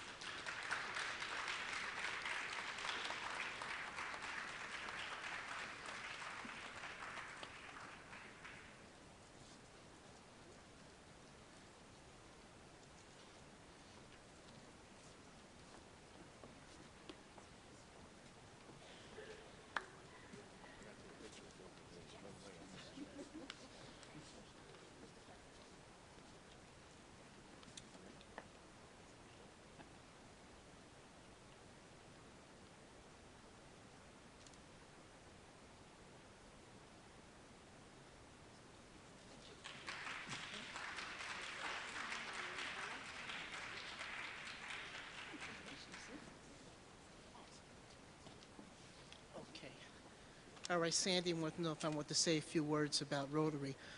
It's an organization, international organization, and one thing that we did do in town, as she mentioned, we do the dictionary project for the third graders. Every third grader gets a dictionary, whether they go to West Orange High School. And one thing that I really enjoy, when we have our scholarships, we'll say to a student, what do you know about Rotary? Well, I know you guys gave me a dictionary when I was in the third grade. So I'm really happy about that. And in the dictionary project, and one other thing that we do, we have a community service award. And we donate money to Washington School because they have a rainbow program. And what that rainbow program does, it helps children who's grieving and they suffered a loss. So we do a lot of stuff. So thank you very much. Thank you. Now, the next award is for the West Orange Chamber of Commerce. They award scholarships every year to our students, and their member companies also give out internships to our students. And They recognize our high-achieving students at their annual breakfast where the mayor gives a State of the Town address. I believe the president wasn't able to make it tonight, Sally Malik. She's the director of PR and marketing at RWJ Barnabas. Is there any Chamber of Commerce member in the audience who would like to accept on Sally's behalf and on behalf of the Chamber of Commerce? Mr. Brennan.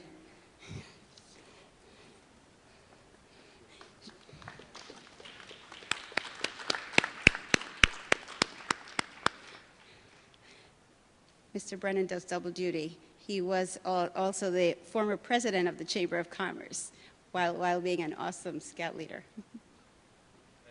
Thank you. I'll be seeing Sally tomorrow, so. Okay.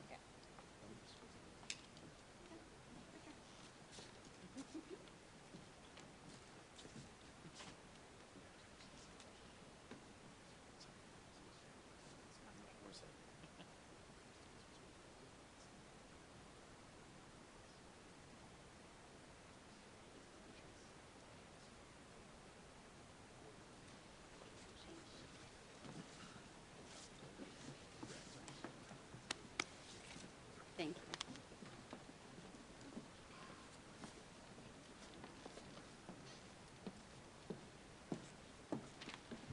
And for the final award for this evening is the Trailblazer Award, and presenting this is Mr. Mark Robertson.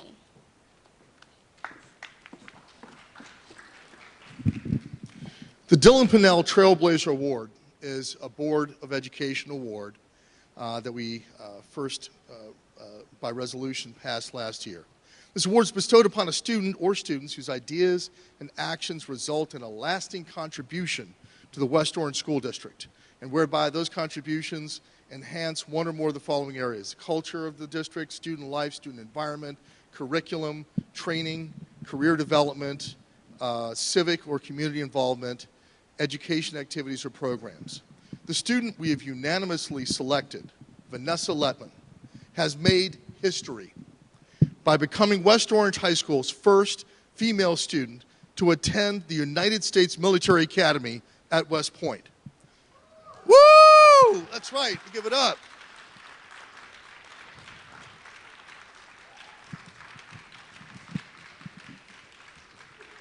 Vanessa's acceptance to West Point was merely the culmination of her leadership by example, leadership with compassion in ROTC, soccer, academics, community volunteerism, and in all of her endeavors. And it's been my privilege to watch her grow up. Vanessa, Vanessa, you are a Mountaineer Trailblazer and the first student to be awarded the Dylan Pinnell Mountaineer Trailblazer Award.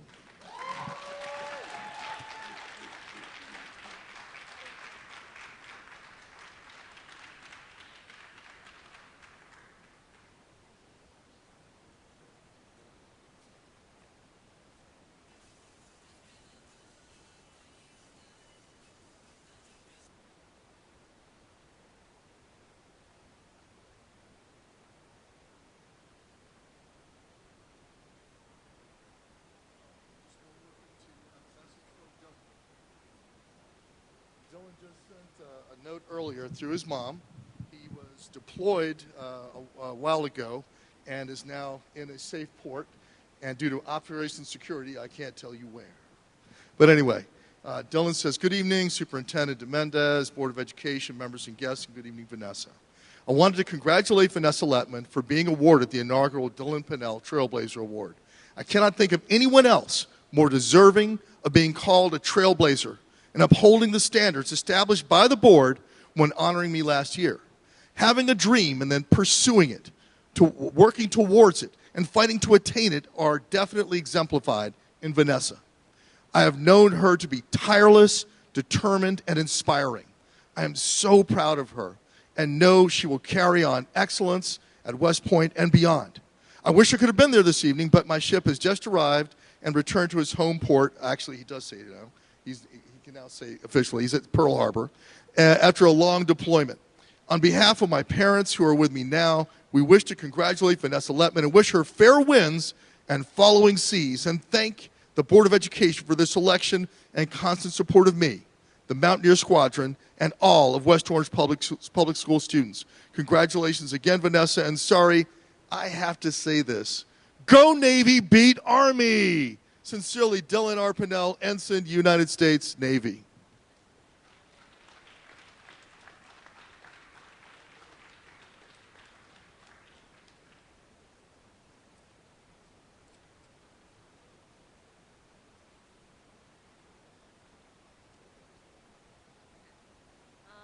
So thank you to everyone for coming tonight, and thank you to all the students and staff that was here.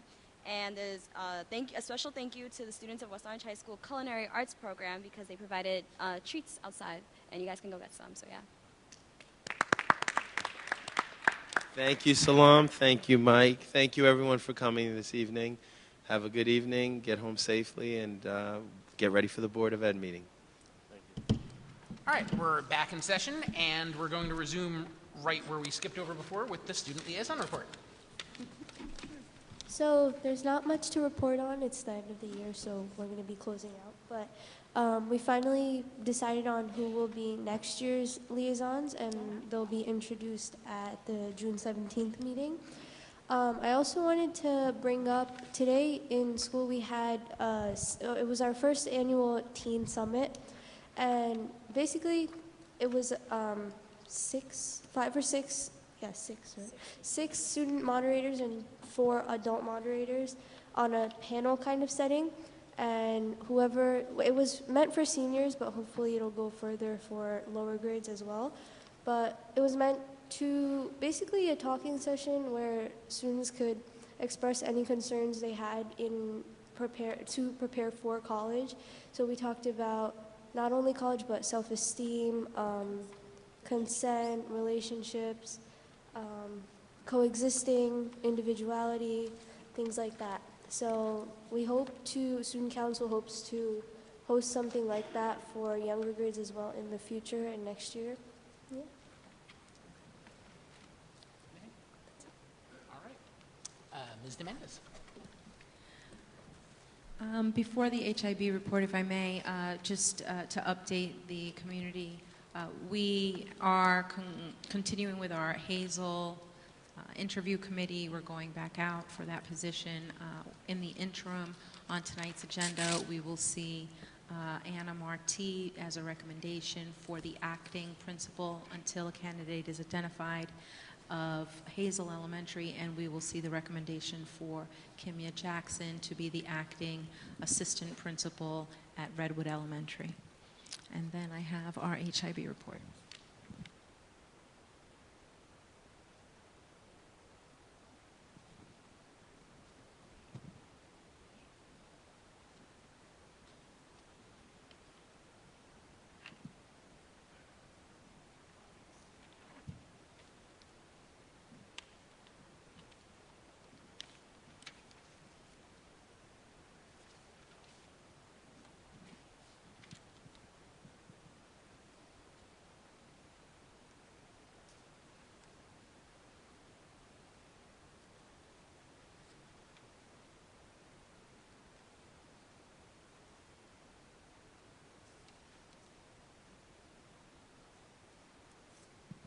Are there any questions?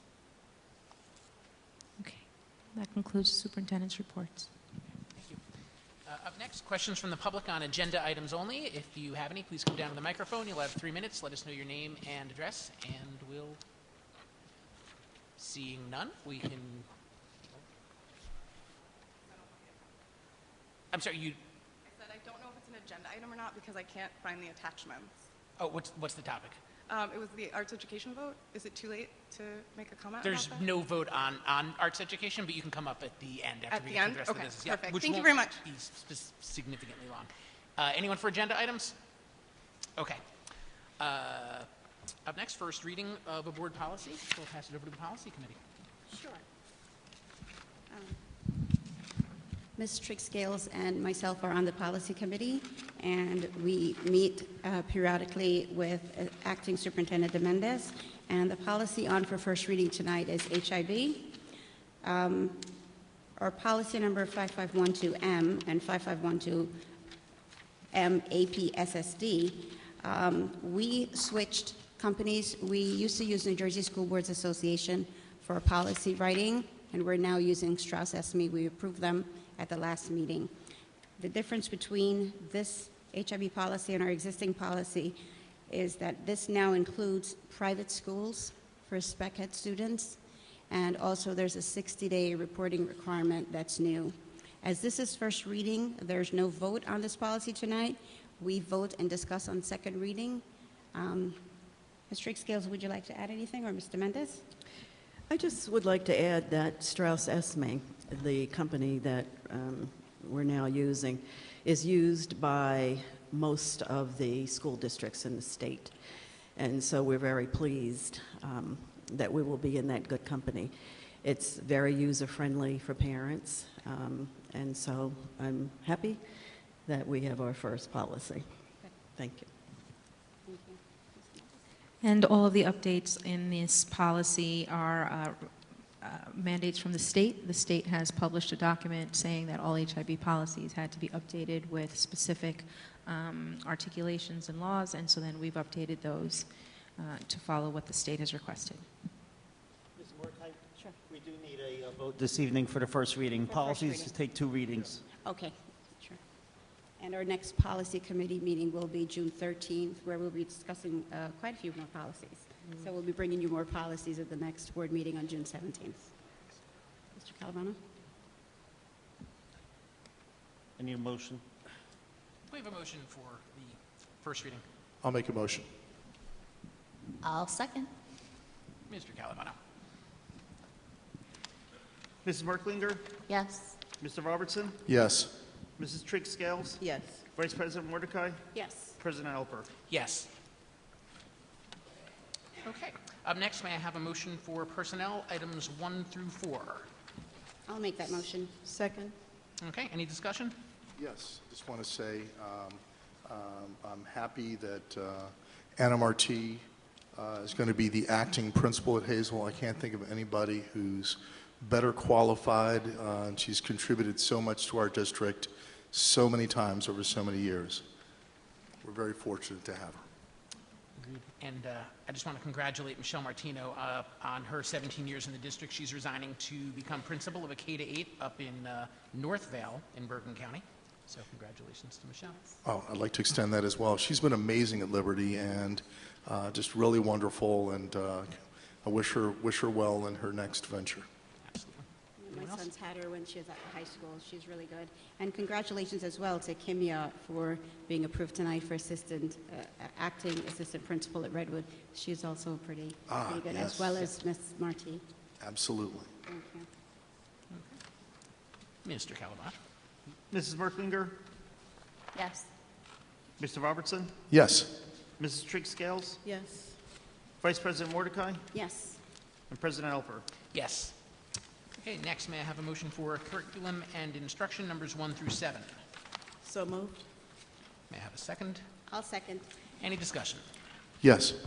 In regard to B6, the recommended approval of curriculum for 2019-2020 school year, most of the curricula that is on that list I'm fine with. I have a concern that on that list is English language arts grades 1 through 3. Here are my concerns. Number one, K-5 English language arts has not had a uniform or consistent reading or writing program in place for years. Number two, we're approving grades 1 through 3 without a comprehensive presentation to the board, and we have not looked at kindergarten. So what's the articulation plan, kindergarten to first? What's the articulation plan going from third to fourth and fifth? And we haven't had the presentation in fourth and fifth. Next, according to the New Jersey School Board Association, in its curriculum training, which unfortunately doesn't come until the third year that you're on a board, boards are supposed to, prior to approving curricula, prior to approving programs, prior to approving initiatives, are supposed to look at performance data. Curricula are written to state standards, but they also are to address the needs, challenges, and opportunities within the district, and not purely just the state standards. They have to meet the state standards, but we should be going beyond that and looking at what we actually need. The board has not had a comprehensive K-5 English language arts presentation in almost 2 years. In addition, we have not had a presentation on the Fontes and Pinnell reading program and progress made in reading in over a year and a half. We have not had a presentation on MAP scores, PARC scores, or PARC scores related to English language arts in a couple of years. And when the last time we had the presentation, we didn't have one for MAP, but for PARC, we had it by grade, by school, and by cohorts. You could track a class from grade to grade and identify where issues were at a particular grade. Bottom line is, the standard set by New Jersey School Board Association is that we should be looking at this type of performance data and in order to identify needs within our schools, within our classes, within our grades that should be addressed not in the curricula along with the state standards. And we have not done that. And we have not been presented with the articulation plan K-1 or 3 to 4 and 5 or the 4 to 5 plan. I feel that this is a piecemeal approach and it's not an appropriate approach. And we as the board, while we understand the curriculum timelines are very tight, we have our job to do, and one of our most important jobs according to statute is the approval of curriculum. And we should be doing it with the appropriate information at hand, getting the appropriate data, and having the appropriate discussions prior to curriculum adoption. So when I do vote, I'll be voting yes on everything but the grades 1 through 3 English language arts. Mr. Calavano. Mrs. Merklinger? Yes. Mr. Robertson? Yes on everything except the grades 1 through 3 English language arts. On that, it's a definite no until we see the data and information necessary and the articulation plan and comprehensive K-5 ELA program. Mrs. Trigg-Scales? Yes. Vice President Mordecai? Yes. President Alper? Yes. Up next, may I have a motion for finance, special services items 1 through 5, and business office items 1 through 5? I'll make that motion. I'll second. Mr. Calavano, let's vote. Mrs. Merklinger? Yes. Mr. Robertson? Yes. Mrs. Trigg-Scales? Yes. Vice President Mordecai? Yes. President Alper? Yes. And may I have a motion for reports, items 1 and 2? I'll make that motion. Second. All right, Mr. Calavano.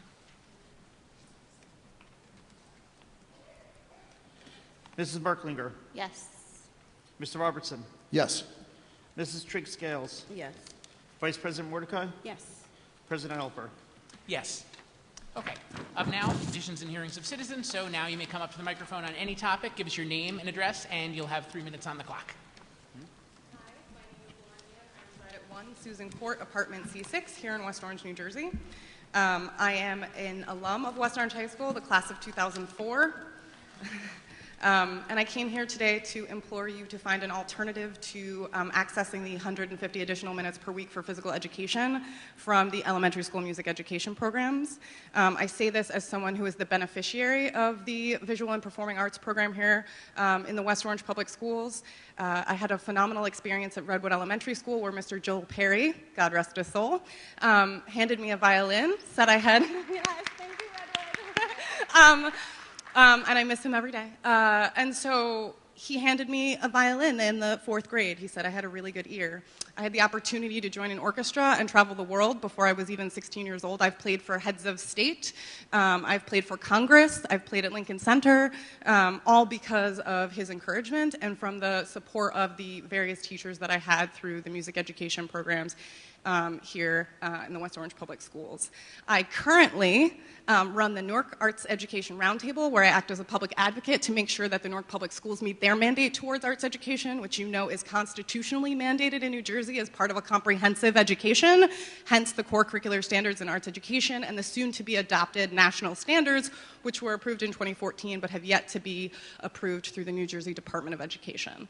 Arts education, especially at the elementary school level, has huge impacts on learning, right? The development of young people's brains, teamwork, all kinds of things that really prepare kids for the real world and provide them with 21st century skills. In addition, creative education provides the innovative leaders in engineering, in business, in medicine, as well as many other disciplines that exist. And I would hate to see the legacy that has existed here in the West Orange Public Schools around visual and performing arts to be weakened because the rigor and the opportunities for students to learn music and develop their language skills in music is lessened because at their earliest exposure, they have a reduced opportunity to learn and to access music education in the West Orange Public Schools. So I ask that you reconsider where those 150 minutes come from. I recognize it perhaps has been voted on, but it's very important to me. I went to Princeton on a full scholarship because I played the violin. I majored in art history, and I've made it my life's mission to make sure that young people have access to arts education. And as a citizen of this community who has no skin in the game, I have no kids here in the district, I came here today because I think it's really, really important that you reconsider. Thank you.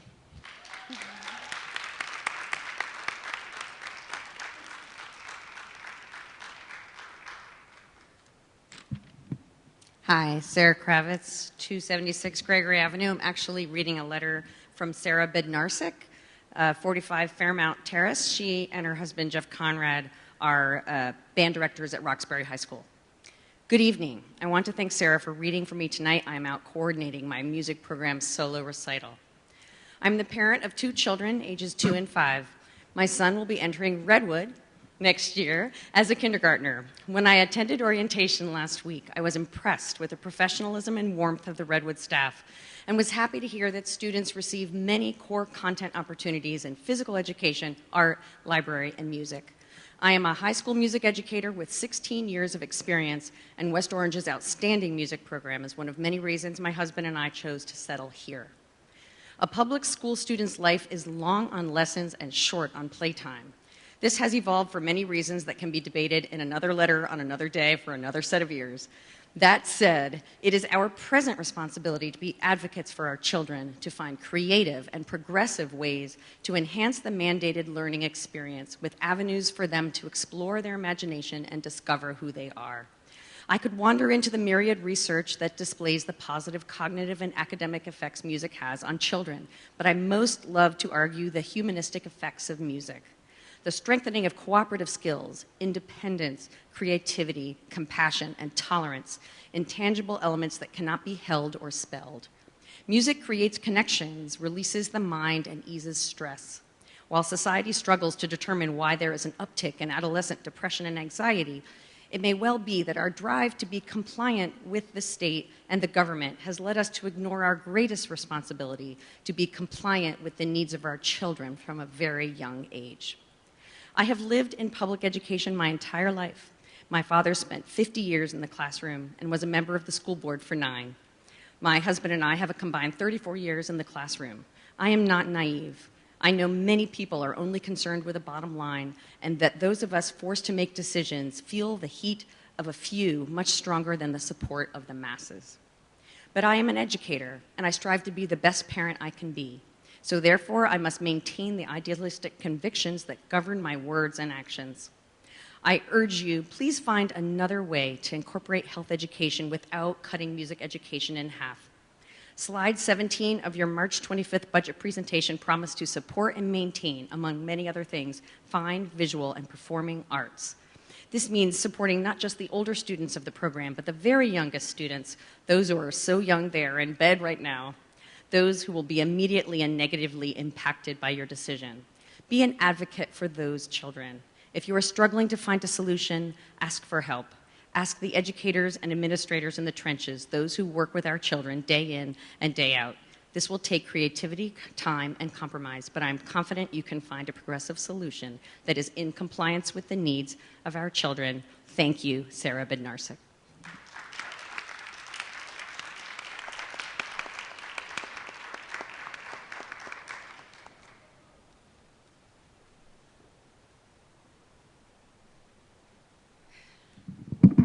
Hi, Maureen Donahue, teacher at Redwood School, kindergarten. 7 months ago, I spoke at a Board of Ed meeting regarding my concern over the absence of play in our kindergarten program. At that time and at the present time, there are 0 minutes in our schedule reserved and dedicated to teacher-directed structured play. It appeared as if the board and the administration recognized this very real need and agreed that there is great value in providing the little ones with this time to develop appropriate social skills.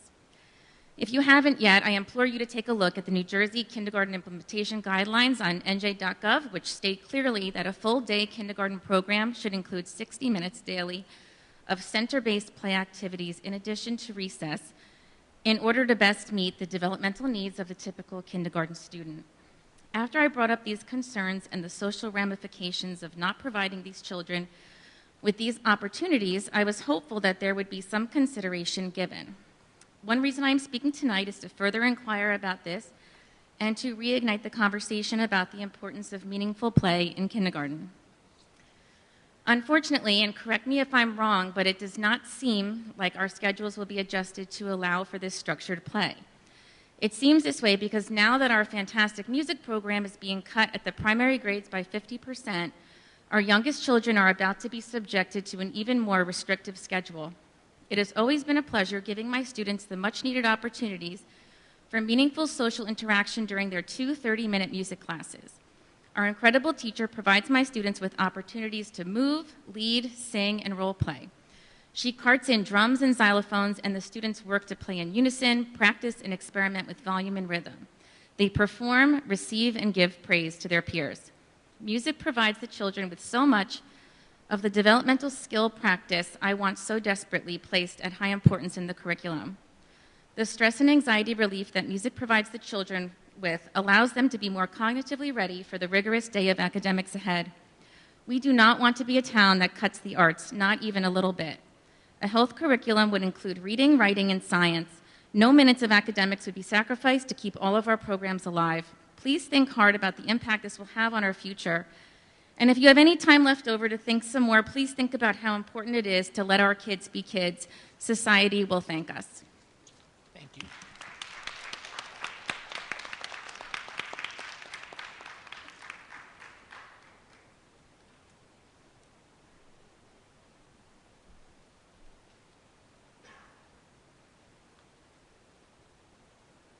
Hello, Nicole Rufo for Overlook. I wanted to echo everything that was just said by these very eloquent speakers about the music program. As a former elementary school teacher, my favorite part as a second grade teacher was when my music teacher would roll the cart into the classroom, and even though I needed to get work done on the computer, I sat there still and could hear what was going on behind me, and it was very joyous, and especially what they've said before, that when you're that young, you really need a lot of movement and noise, and that's a time when you can make all the noise, right? I'm also here because my son came home today from his first time going to Edison on a field trip and was very impressed. Came home a little nervous because going into a new school after being in a school for 6 years is a little overwhelming, but he was very impressed by one of your teachers who was a social studies teacher and had a Harry Potter themed classroom that my son couldn't stop talking about. So that just goes to show what amazing teachers we have in our district and how welcoming they are to a new school and a new student. And then I'm also just here to ask about the Diversity Committee and the Allergy Awareness Committees. With the Diversity Committee, just before I came here, I was at the Pride flag raising at the town hall, and it was a beautiful ceremony. And again, there was a father of a West Orange student who spoke about how welcoming the West Orange schools have been to his transgender child, and it was a really moving moment. So again, applause to our teachers and the principal, I think it was, he mentioned. But just conversations about diversity and honoring them, and also representation in our teachers. We've talked all about that in our meetings. And then also with the Allergy Awareness Committee, just wondering what's going on with that, where we are. As we're approaching summer, I know how busy people are. It's hard to get them together. Just thinking about the number of students with food allergies is changed from 1 in 13 to now 1 in 12. And if you look at, I guess we have about 6,000 students, we're talking about 500 West Orange kids possibly with food allergies. So one question I have for you is that as you're interviewing superintendents for this very important job, that's a question that you ask them, is what their familiarity is with allergy awareness if they've come from a district that has an allergy management plan. I haven't yet to see the allergy management plan for West Orange, and I'm really looking forward to us creating one so that we can keep all the West Orange children and families with food allergies safe, and also adults, because just today or this week, Ariana Grande had an allergic reaction at a concert and was hospitalized. So this is something that's happening to people. You don't know when it's going to happen. We have to have the safety precautions in place. So thank you. Thank you.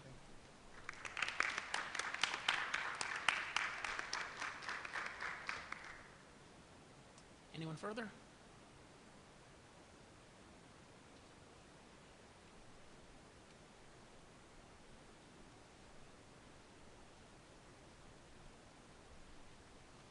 Heather Hamilton, 24 Clonover.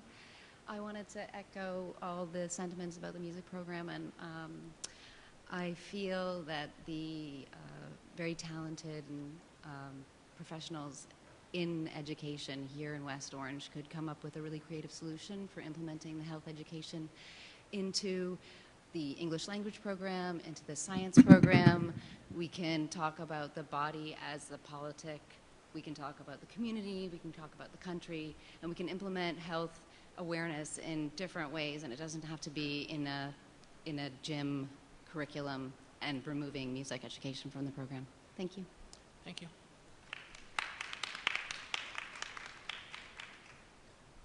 I'm sorry, I just got here from the Pride event, but I just wanted, which was a wonderful event. It made me really proud to live in this town. And just to echo what Nicole said, a father got up and spoke about how the principal of the high school and the school system was so supportive of his trans son and really helped him to learn about, parenting a trans son. So it was just, I was so proud of the school system in this town.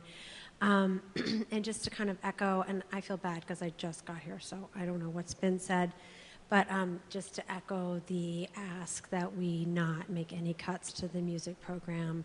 I have some big boys who my family in Boston's like, why aren't they playing hockey? Why aren't they playing lacrosse? And I'm like, no, they play the trombone and they play the violin.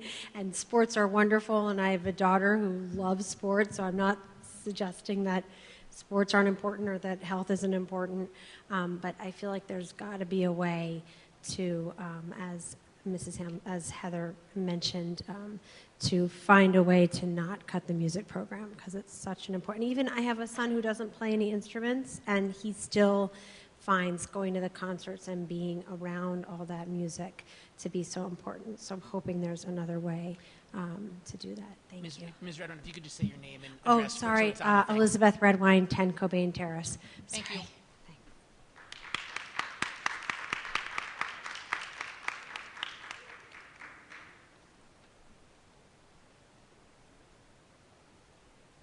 Hi, Kristen Russell, 53 Lawrence.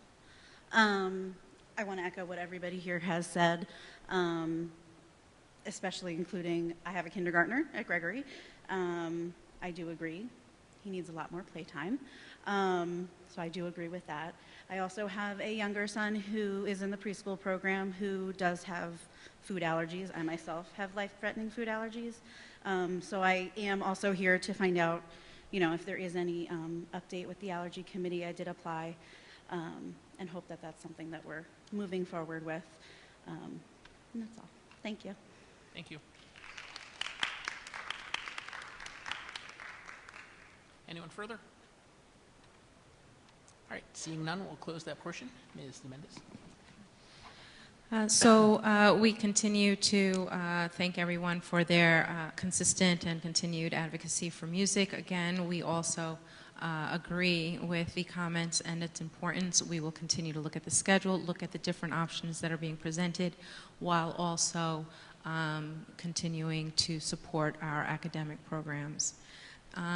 With regard to the diversity committee is scheduled for it's June 11th, I believe, the first, or June 10th is the first one, June 27th is the second. Invitations have gone out. If you're interested and you've not received an invitation, please email Mr. Paul Palick at Human Resources or myself, and we'll make sure that we can involve as many of our community members as possible. We did speak with our consultant today that we're looking to begin training specifically first with administrators in the summer and throughout next year, and then with our teachers, and to develop a comprehensive plan for what our priorities will be in the areas of the 4 subcommittees.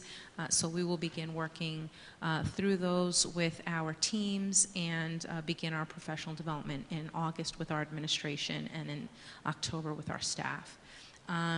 With regard to the allergy awareness, that has been brought under the Health and Wellness Committee per the board's request, so we're reassembling that or reorganizing that.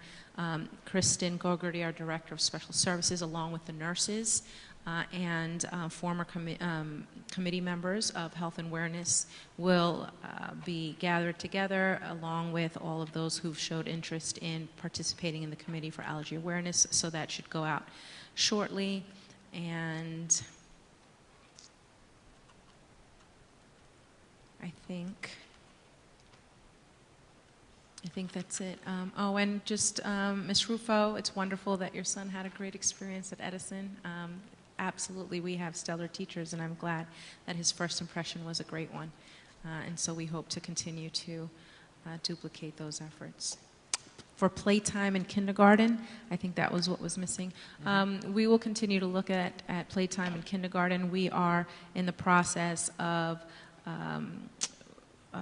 posting and interviewing for a new ELA supervisor, K-5, as that person comes on board, and as we look at the curriculum together with our new supervisor, then we will be able to meet with teachers and talk about kindergarten and really discuss how that might be reframed to consider play. I'll echo what you had to say about music, and I know that you're still in conversations with administrative staff, and, hopefully something can be figured out there. Agree wholeheartedly that I hope, we can find some more time for kindergarten play. I've got some good friends who teach kindergarten and know how important that is as part of, development, that we're developing little people and not just, scholars, so that's critical. I just wanted not to toot our own horn, but it's before I was on the board, and I think it was before you were acting, obviously. But the board just on pride and transgender issues, the board passed a gender identity policy, I think in 16-17, right before I was on, and there's been strong administrative support as well. Making sure that the actions that have taken place in the individual schools have had both policy backing and board support and administrative support as well, which I think is critical to make sure everything works, and that when conversations have been had, that the board has been supportive of those taking place. I think that's all I've got, and we'll turn it over for board member comments. I want to start with Ms. Trigg-Scales. Okay, good evening, everyone, again. Tonight was one of the bright spots of the end of the school year. There are many, many bright spots coming, but tonight, collectively, being a board member for the first time, I was very, very proud of our community involvement and our students' achievements and our teachers' achievements. So congratulations to everyone. And it's really vitally important that students are engaged in extracurricular activities. The academics, that's what school is all about. That's what you have to do. It's all those special things that you want to do. And so when we talk about music and the arts, when we talk about athletics, it's extremely important that all of our students are engaged. I don't want to talk about anything sad, but I do want to mention that our neighboring school district, Montclair, is really suffering right now with the loss of 2 students who took their own lives. And so it just hits home how important it is for us to engage our children, to engage our students. When they're involved in a team, when they're involved in a league, it's really important for them to have that sense of belonging. And so I just wanted to mention that. I did, when we're talking about the music, the cut of the 15 minutes of music, I did just ask Mr. Mendez as we were sitting over in the corner there if she would have her staff do a survey of surrounding school districts to see how they are delivering PE and health. I'd like to know how many minutes they're offering. No one is doing 150 minutes, trust me. But I'd like to know how much time they are devoting to PE and health. And then secondly, how are they delivering PE and health?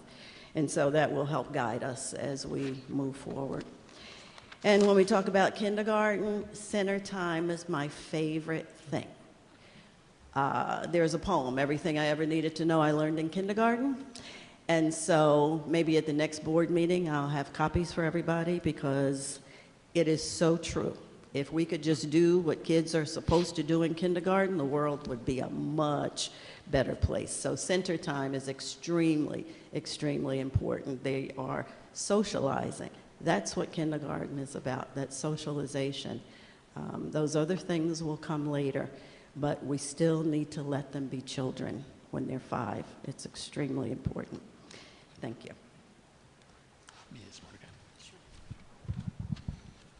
I'd just like to echo what Ms. Drickscale said. Congratulations to everyone tonight. Definitely tonight is a bright spot, and we look forward to this new format twice a year. So it was really a great night. I have a couple of questions. Mr. Mendez, what is the process in determining whether to cut or to cut or to find out exactly what's happening? Do you sit with a group of principals? Do you sit with the faculty? Because people come to the microphone all the time and they ask, why don't you ask the teachers? So if you could explain to the public who's in the meetings when you're making the decision about music, phys ed, health, kindergarten playtime. Sure. So for budget, we begin with a cabinet. We go through administration. We consider the supervisors of curriculum instruction for those areas. For music in particular and PE and health, we looked at CUSAC. We met with our director of health and physical education, as well as the director of music and fine visual and performing arts, and they had to come together and come up with a schedule and see what proposals could be made. It's a tough conversation, right? Even though they submit and they say, well, these are some options, of course, those are still difficult options. So our PE supervisor, our fine visual and performing arts supervisor, we began looking at schedules, I think back in February, and looking at different options. Again, the options become difficult because our conversations really lead around if we replace a music section with health, then we're decreasing the music section. If we can embed music into our everyday, health into our everyday schedule, who teaches it? The general education teachers would have to teach it. And last year, we had agreed not to have any general education teachers adding yet another content area. So again, difficult conversations. If we do embed it into the day, what else do we cut? And so some suggestions ranged from cutting minutes in ELA to social studies and science and swapping those out. And so I think we're having to really take a good hard look at where are we going to consider all of the academics, all of the courses, and what can really be done with the resources that we have. If there is a solution, then we'll come back to the table and we'll find it.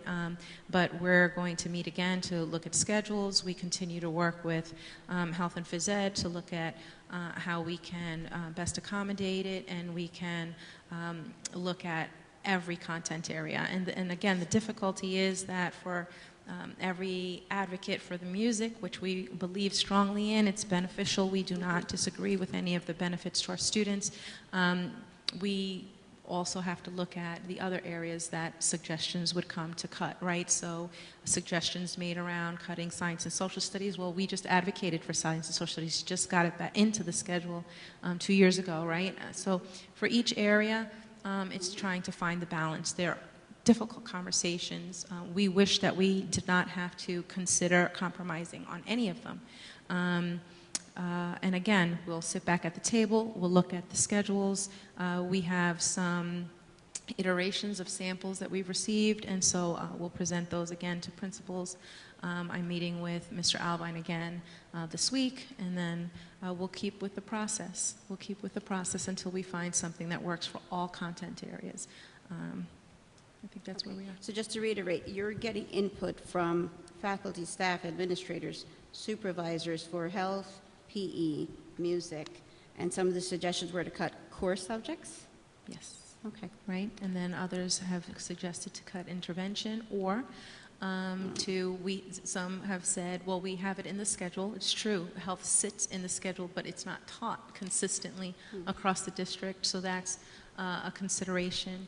So there are some ideas that we can take, we can work through. There are some ideas that we have to make a decision if we're going to cut core academics. I can't support that, but I can certainly continue to work with the administration. We have some staff that have volunteered to send us their schedules, and we'll sit and we'll look at those schedules and see those ideas. And again, if we can make it happen without compromising any of them, then that's something that we can do, right? Okay. I appreciate you continuing to work on this. Nobody wants to cut music, and core subjects are critical. I know every year we have parents come to the board meeting or even on Facebook and talk about scores. So if you're cutting core subjects to provide for phys ed, health, and music, there goes the scores again, right?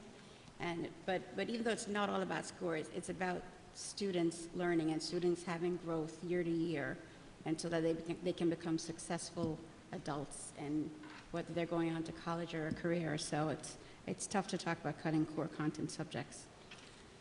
Okay. One other thing I had, I actually ran into Assemblywoman Miley J.C. over the weekend, and I did mention to her that we're struggling with 150 minutes, trying to find that time during the day, and if the state is considering extending the school day, so I'm not sure how we're going to fit 150 minutes into a cutting a requirement or extending the school day from, 6 hours and 15 minutes to maybe 7 hours. I mean, I'm sure some parents will be happy because then the kids will be at school the whole time they're at work, and they wouldn't need aftercare, but the students probably wouldn't be happy being at school longer. Another thing, I attended the County Association Leadership Meeting this weekend, June 1st in Trenton, and one thing that came up that I thought I'd share. Last November, we voted for an additional $500 million in funding for security and other things. We found out on Saturday that we may not be getting that funding for a couple years. So we have to think about that when we're budgeting. So it's a good thing we applied for the Security Cops grant, because I'm not sure if we're going to get any of that $500 million. Yes, from the bond in Trenton. Yeah, don't be too shocked. And another thing is, apparently, Senator Sweeney is trying to move forward with combining the state health benefit plan and the state education health benefit plan to maximize savings. I don't know if that's going to happen. They're nowhere near a vote on that. So, and they're about to break for the summer, so I don't think that's happening for the June session. And who knows so stay tuned on that. If it does. Yeah. Thank you. Mr. Robertson. Okay, first, tonight was an amazing night to celebrate our students, our faculty, and I actually feel like we need more nights like this. This is very therapeutic, and I think we should look at more opportunities even on a monthly basis to recognize our teachers and administrators, because they're doing amazing things every day. They're doing amazing things every week.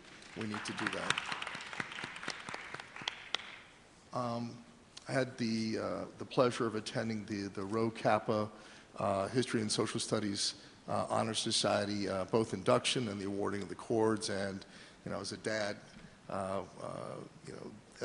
there, it was a proud moment, as well as being a board member there. And we just have so many incredible kids doing just wonderful work and achieving in so many ways. I have a question before I go on with reports. We haven't received a curriculum presentation or scores presentation related to science, K-8, social studies, K-8, and we got a presentation in January and some questions up through March on English language arts 6-8, but we never formally discussed and adopted that curriculum, and I still have concerns about it. One, when are we going to get scores presentations so that we have proper data to make decisions in relation to MAP, PARC, Fontes and Pinnell, both the internal and the external, as well as NJ Ask Science, tracking by school, by grade, and by cohort, so we can look at our performance, very least from an assessment standpoint, internally and externally, something we haven't done in 2 years. When will that happen? Mr. Mendez? We can prepare for this presentation. We can do so perhaps for our July meeting. The time that it was on the board agenda, it was pulled. That's when we were in the middle of transition. It was pulled, I believe, two board meetings in a row. So we were prepared to present. However, I can speak with Ms. Digman, and we can continue to prepare something that would include some of the other data. We will have to consider the formative data because it's not something that's normally presented, and consider how to do so in context for an upcoming meeting. Perhaps not the 12th, we would need time, but for a July meeting. But it has been suggested, and again, this was on an agenda back in, I believe, October, November, and it was pulled twice. So, thank you. Okay. And in relation to that, because we need to see performance by school, by grade, and by cohort to make proper decisions, when will we receive K-8 science, K-8 social studies, and to actually get a presentation and to adopt the curriculum per statute, per law, as well as formally revisit and adopt curriculum for ELA, middle school, and high school. We haven't done. We're supposed to, by law, adopt all these things, have a discussion, open public meeting, and then actually vote. I will resubmit to the board the dates that these were presented. We presented science with the adoption of the new science program. We adopted ELA 4.5 2 years ago. We 2 years ago, yes. Right, so then Right. we wouldn't be rewriting because it's on a 5-year cycle. No. We presented ELA 6.8, and we can continue to move through a calendar. So I will resubmit to the board the dates that these presentations already took place. We are in line with the standards and with our 5-year cycle. And I will also submit a calendar on how we could consider making presentations throughout the year. Just as a reminder, each time a presentation is placed on agenda, and if it's removed from the agenda, that is something that's out of our control. We will resubmit a calendar, and on that calendar, the board can decide if it would like to continue with the presentations for curriculum. Okay. By statute, we're supposed to review and adopt curricula annually. So that allows us to look at what's actually going on in the district and what's needed, not on a 2-year cycle. While you may develop certain programs on a 2 to 5 year cycle, we're supposed to review and adopt as a board by statute, by law, annually. And so annually, we didn't do it. adopt all curriculum. It's been adopted by the board every August and September for the past 3 years that I've been here. I submitted to the board 2 weeks ago all of the dates and sample board agenda items on when it was adopted. I can resubmit that as well. I'm looking back. Last year, a lot of things were disrupted. I know we did not actually vote to adopt all that curricula. We didn't. For several years going back. I will several resend years, the not email, last year. Including last year. Not last year. I'm sorry. We'll just have to agree to disagree, but we have not done that. And we had the ELA presentation in January, and we did not vote to adopt it, though. There was no vote to adopt. Look at the minutes. Anyway, well, let's revisit it. Let's revisit it. Going to the wonderful comments and feedback we got tonight. Yes. If I may, remember that at the end of every school year is when we readopt the entire curricula. So I'm assuming that's either going to be June 17th meeting or the first meeting in July? I know it's a heavy lift for you guys, and as it's going to be August this year. It's August of every year. It's not always in August. There was We one did a year that few. it was in September. Not We did a only few. do we do that, but it's also a state requirement that we have At to the end of submit the to the school year. county that we've proven that we've submitted and Okay. adopted. Ms. Mordecai is correct, though. Technically, we're supposed to adopt it before the new school year begins because that impacts schedules and everything. Yes. But we can revisit that. In relation to some of the other comments tonight, couple of things. One, on that center time, playtime for kindergarten, absolutely critical to our kids' development. And this should be a priority. Two, I was happy to hear I'm sorry I couldn't attend because we're in a meeting, but the LGBTQ, the flag raising tonight, and I'm proud to be in a district where not only we have adopted policies that support gender equity, but I see kids like Jax, who's one of our best band leaders ever, as well as a brilliant math talent and now doing well in college. I remember we had a trans homecoming queen. I'm proud of the culture that we're embracing, and I look forward to further developing that culture through training and develop a true diversity practice. In regard to music, I'm going to go out on a limb here.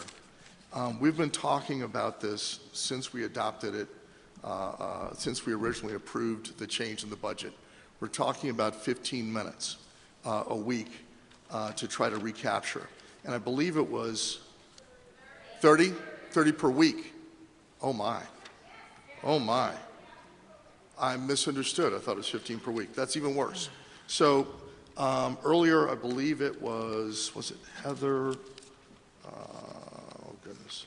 You mentioned a creative decision. Oh yeah. Was it Heather Hamilton, I believe, talked about our ability to take aspects of PE and health and potentially weave it into other programs. Just this over the past couple of years, we've learned that mental health is a public health program that's impacting our society. It's impacting the very social studies that we're studying. And perhaps there's ways to explore mental health, ways to explore the roles of sports and fitness in society, because certainly our society spends billions on both, and ways to do that organically in relation to social studies and other studies to fit in that extra time. I think we have amazing teachers who are very creative. We have amazing principals whom I know brought solutions to the table and are also very creative. We can find a way. And I would actually like to make a motion, take this opportunity to make a motion that we as a board commit to restoring the music minutes and to listening, to having a session where we hear all the plans and proposals and options that are presented by principals and by teachers and curriculum committees at a board meeting. I'd like to make a motion that we restore that. Does anybody want to second that? That's not a board role to schedule classes. That's No, it's way not. outside of our purview, No, Mark. it's not. But it is a board role to approve curricula and curricular priorities. I can read you what the policy is. We're not saying, we're not scheduling the classes. We're not scheduling the classes. Mr. Alper, we approved cutting it. It's not. We approved cutting it. No, we did not. Yeah, we did. If I could interrupt for a second. Please do. We We haven't did. actually approved or removed anything at this point. We did during the budget. No. we did not. We, so 4-1 approved the budget, and we did not say we were cutting music or we were cutting phys ed or we were adding phys health or whatnot.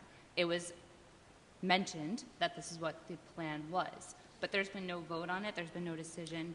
We're still, and I'll get to it in my reports, but we're still hearing ideas, and I think we've all agreed that we need to hear out what the other options are. Okay. So And I think we've been not clear to about disagree that, with but you, it's Mark, not that our it's role not to sit in a important. meeting I and just listen to don't think we've presentations. actually technically removed anything as of just yet That's that I'm correct. aware of. Here's how it happened technically, and the reason why there's such an uproar. When we approved the budget, inherent in that budget presentation was both staffing, and the proposal for time was part of that. And so when we approved the plan that was presented, we did actually adopt it. So I'm glad that this discussions are still occurring. I just want to make sure that as a board, we are committing and that we know that there are solutions. We've been talking about this, empathizing, but I'd like us to actually commit to a direction, and it is the board's role in approving curriculum, approving curricular priorities to do that. It is not the board's role to interfere in the day-to-day in terms of determining what the final schedule is going to be. Correct, which is why we're not going to be voting on having presentations on what schedules could look like. Not what schedules could look like, what the solutions are to restore music to the schedule. We actually, that is part of There's nothing to it. restore because there was nothing cut. We did Okay. not vote to cut Then there's a anything. tremendous amount of protest over nothing cut. We asked the acting superintendent to go back to the drawing board and to have more discussions and to present us with several options. That's Okay. what's on the table. What's the timeline for us to hear options before we're going into summer? Schedules will be put in place by August. Mr. Mendes, would you advise the board, when is your next meeting? Because I know you're still in talks with the administration and your cabinet. I believe we have another elementary principal meeting. If it's not this week, it's next week, but I believe it's this week, and we do have until August. Yeah, and you'll continue to update the board and the public. Correct. All right, look forward to it, and I hope that we're committed. Thank you. Since there seems to be so much misinformation, when we've finished that discussion, I think, Board President, I would ask you to send out a press release, just calming the fears out of everybody, because everyone has been saying, oh, you guys voted to cut music, and there was no vote. So there's a lot of That's correct. misinformation. We'll see what we hear, and There's a lot of misinformation out there, act so accordingly. we need to put something out in the public so that everyone is on the same page. Okay. Putting it in writing would be good, because that'll also establish our commitment. Thank you. Ms. McCusker. So I have to echo my peers on tonight. Was awesome to acknowledge all the achievements and accomplishments of not only our students, but our staff and our teachers. Growing up here in West Orange, I think West Orange is awesome already. So, it's great to see it's still continuing to be successful.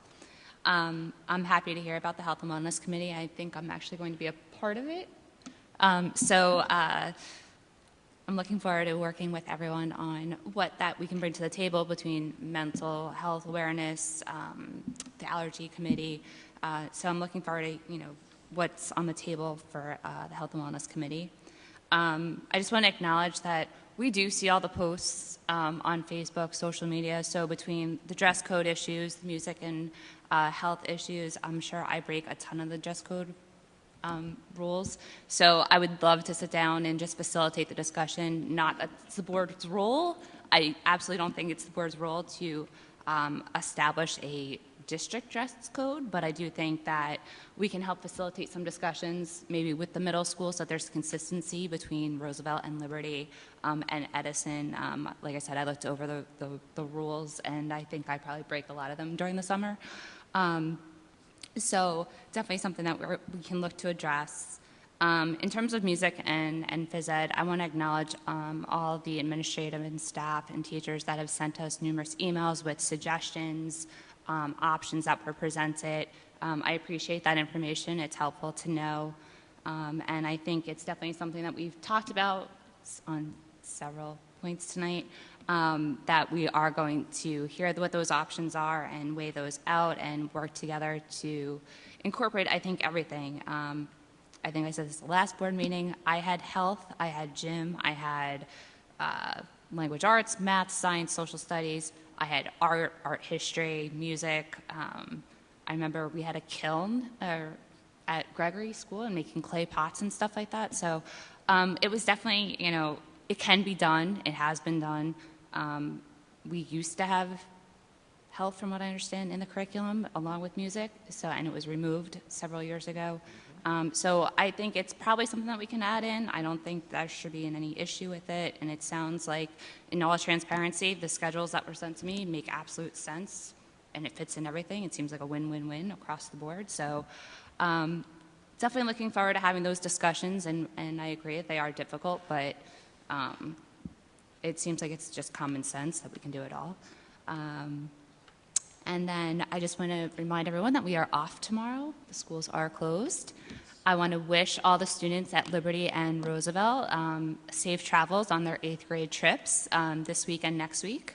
And I think Edison also has their class trip coming up. And that's it.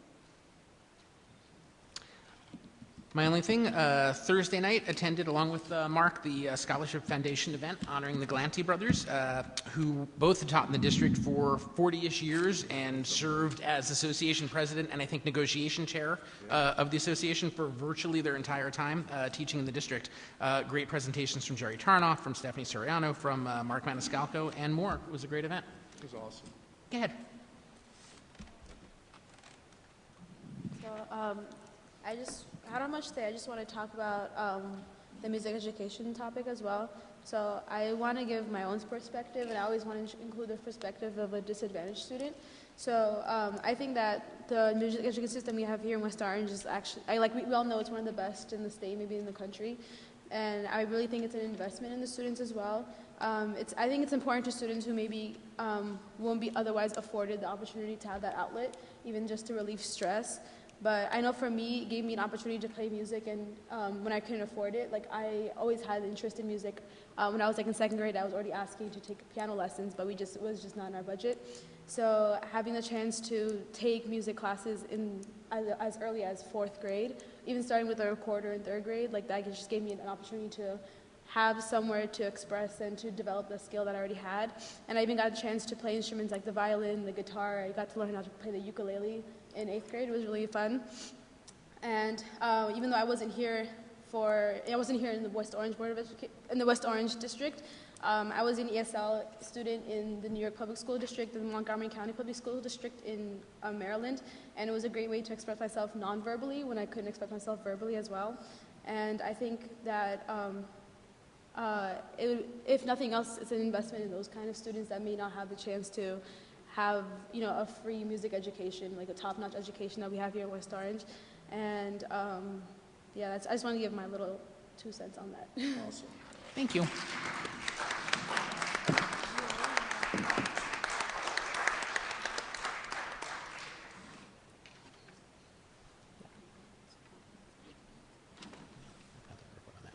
Okay, with that, our next board meeting will be held at 8 o'clock on June 17th, back in the library. We'll see you there. Have a good night.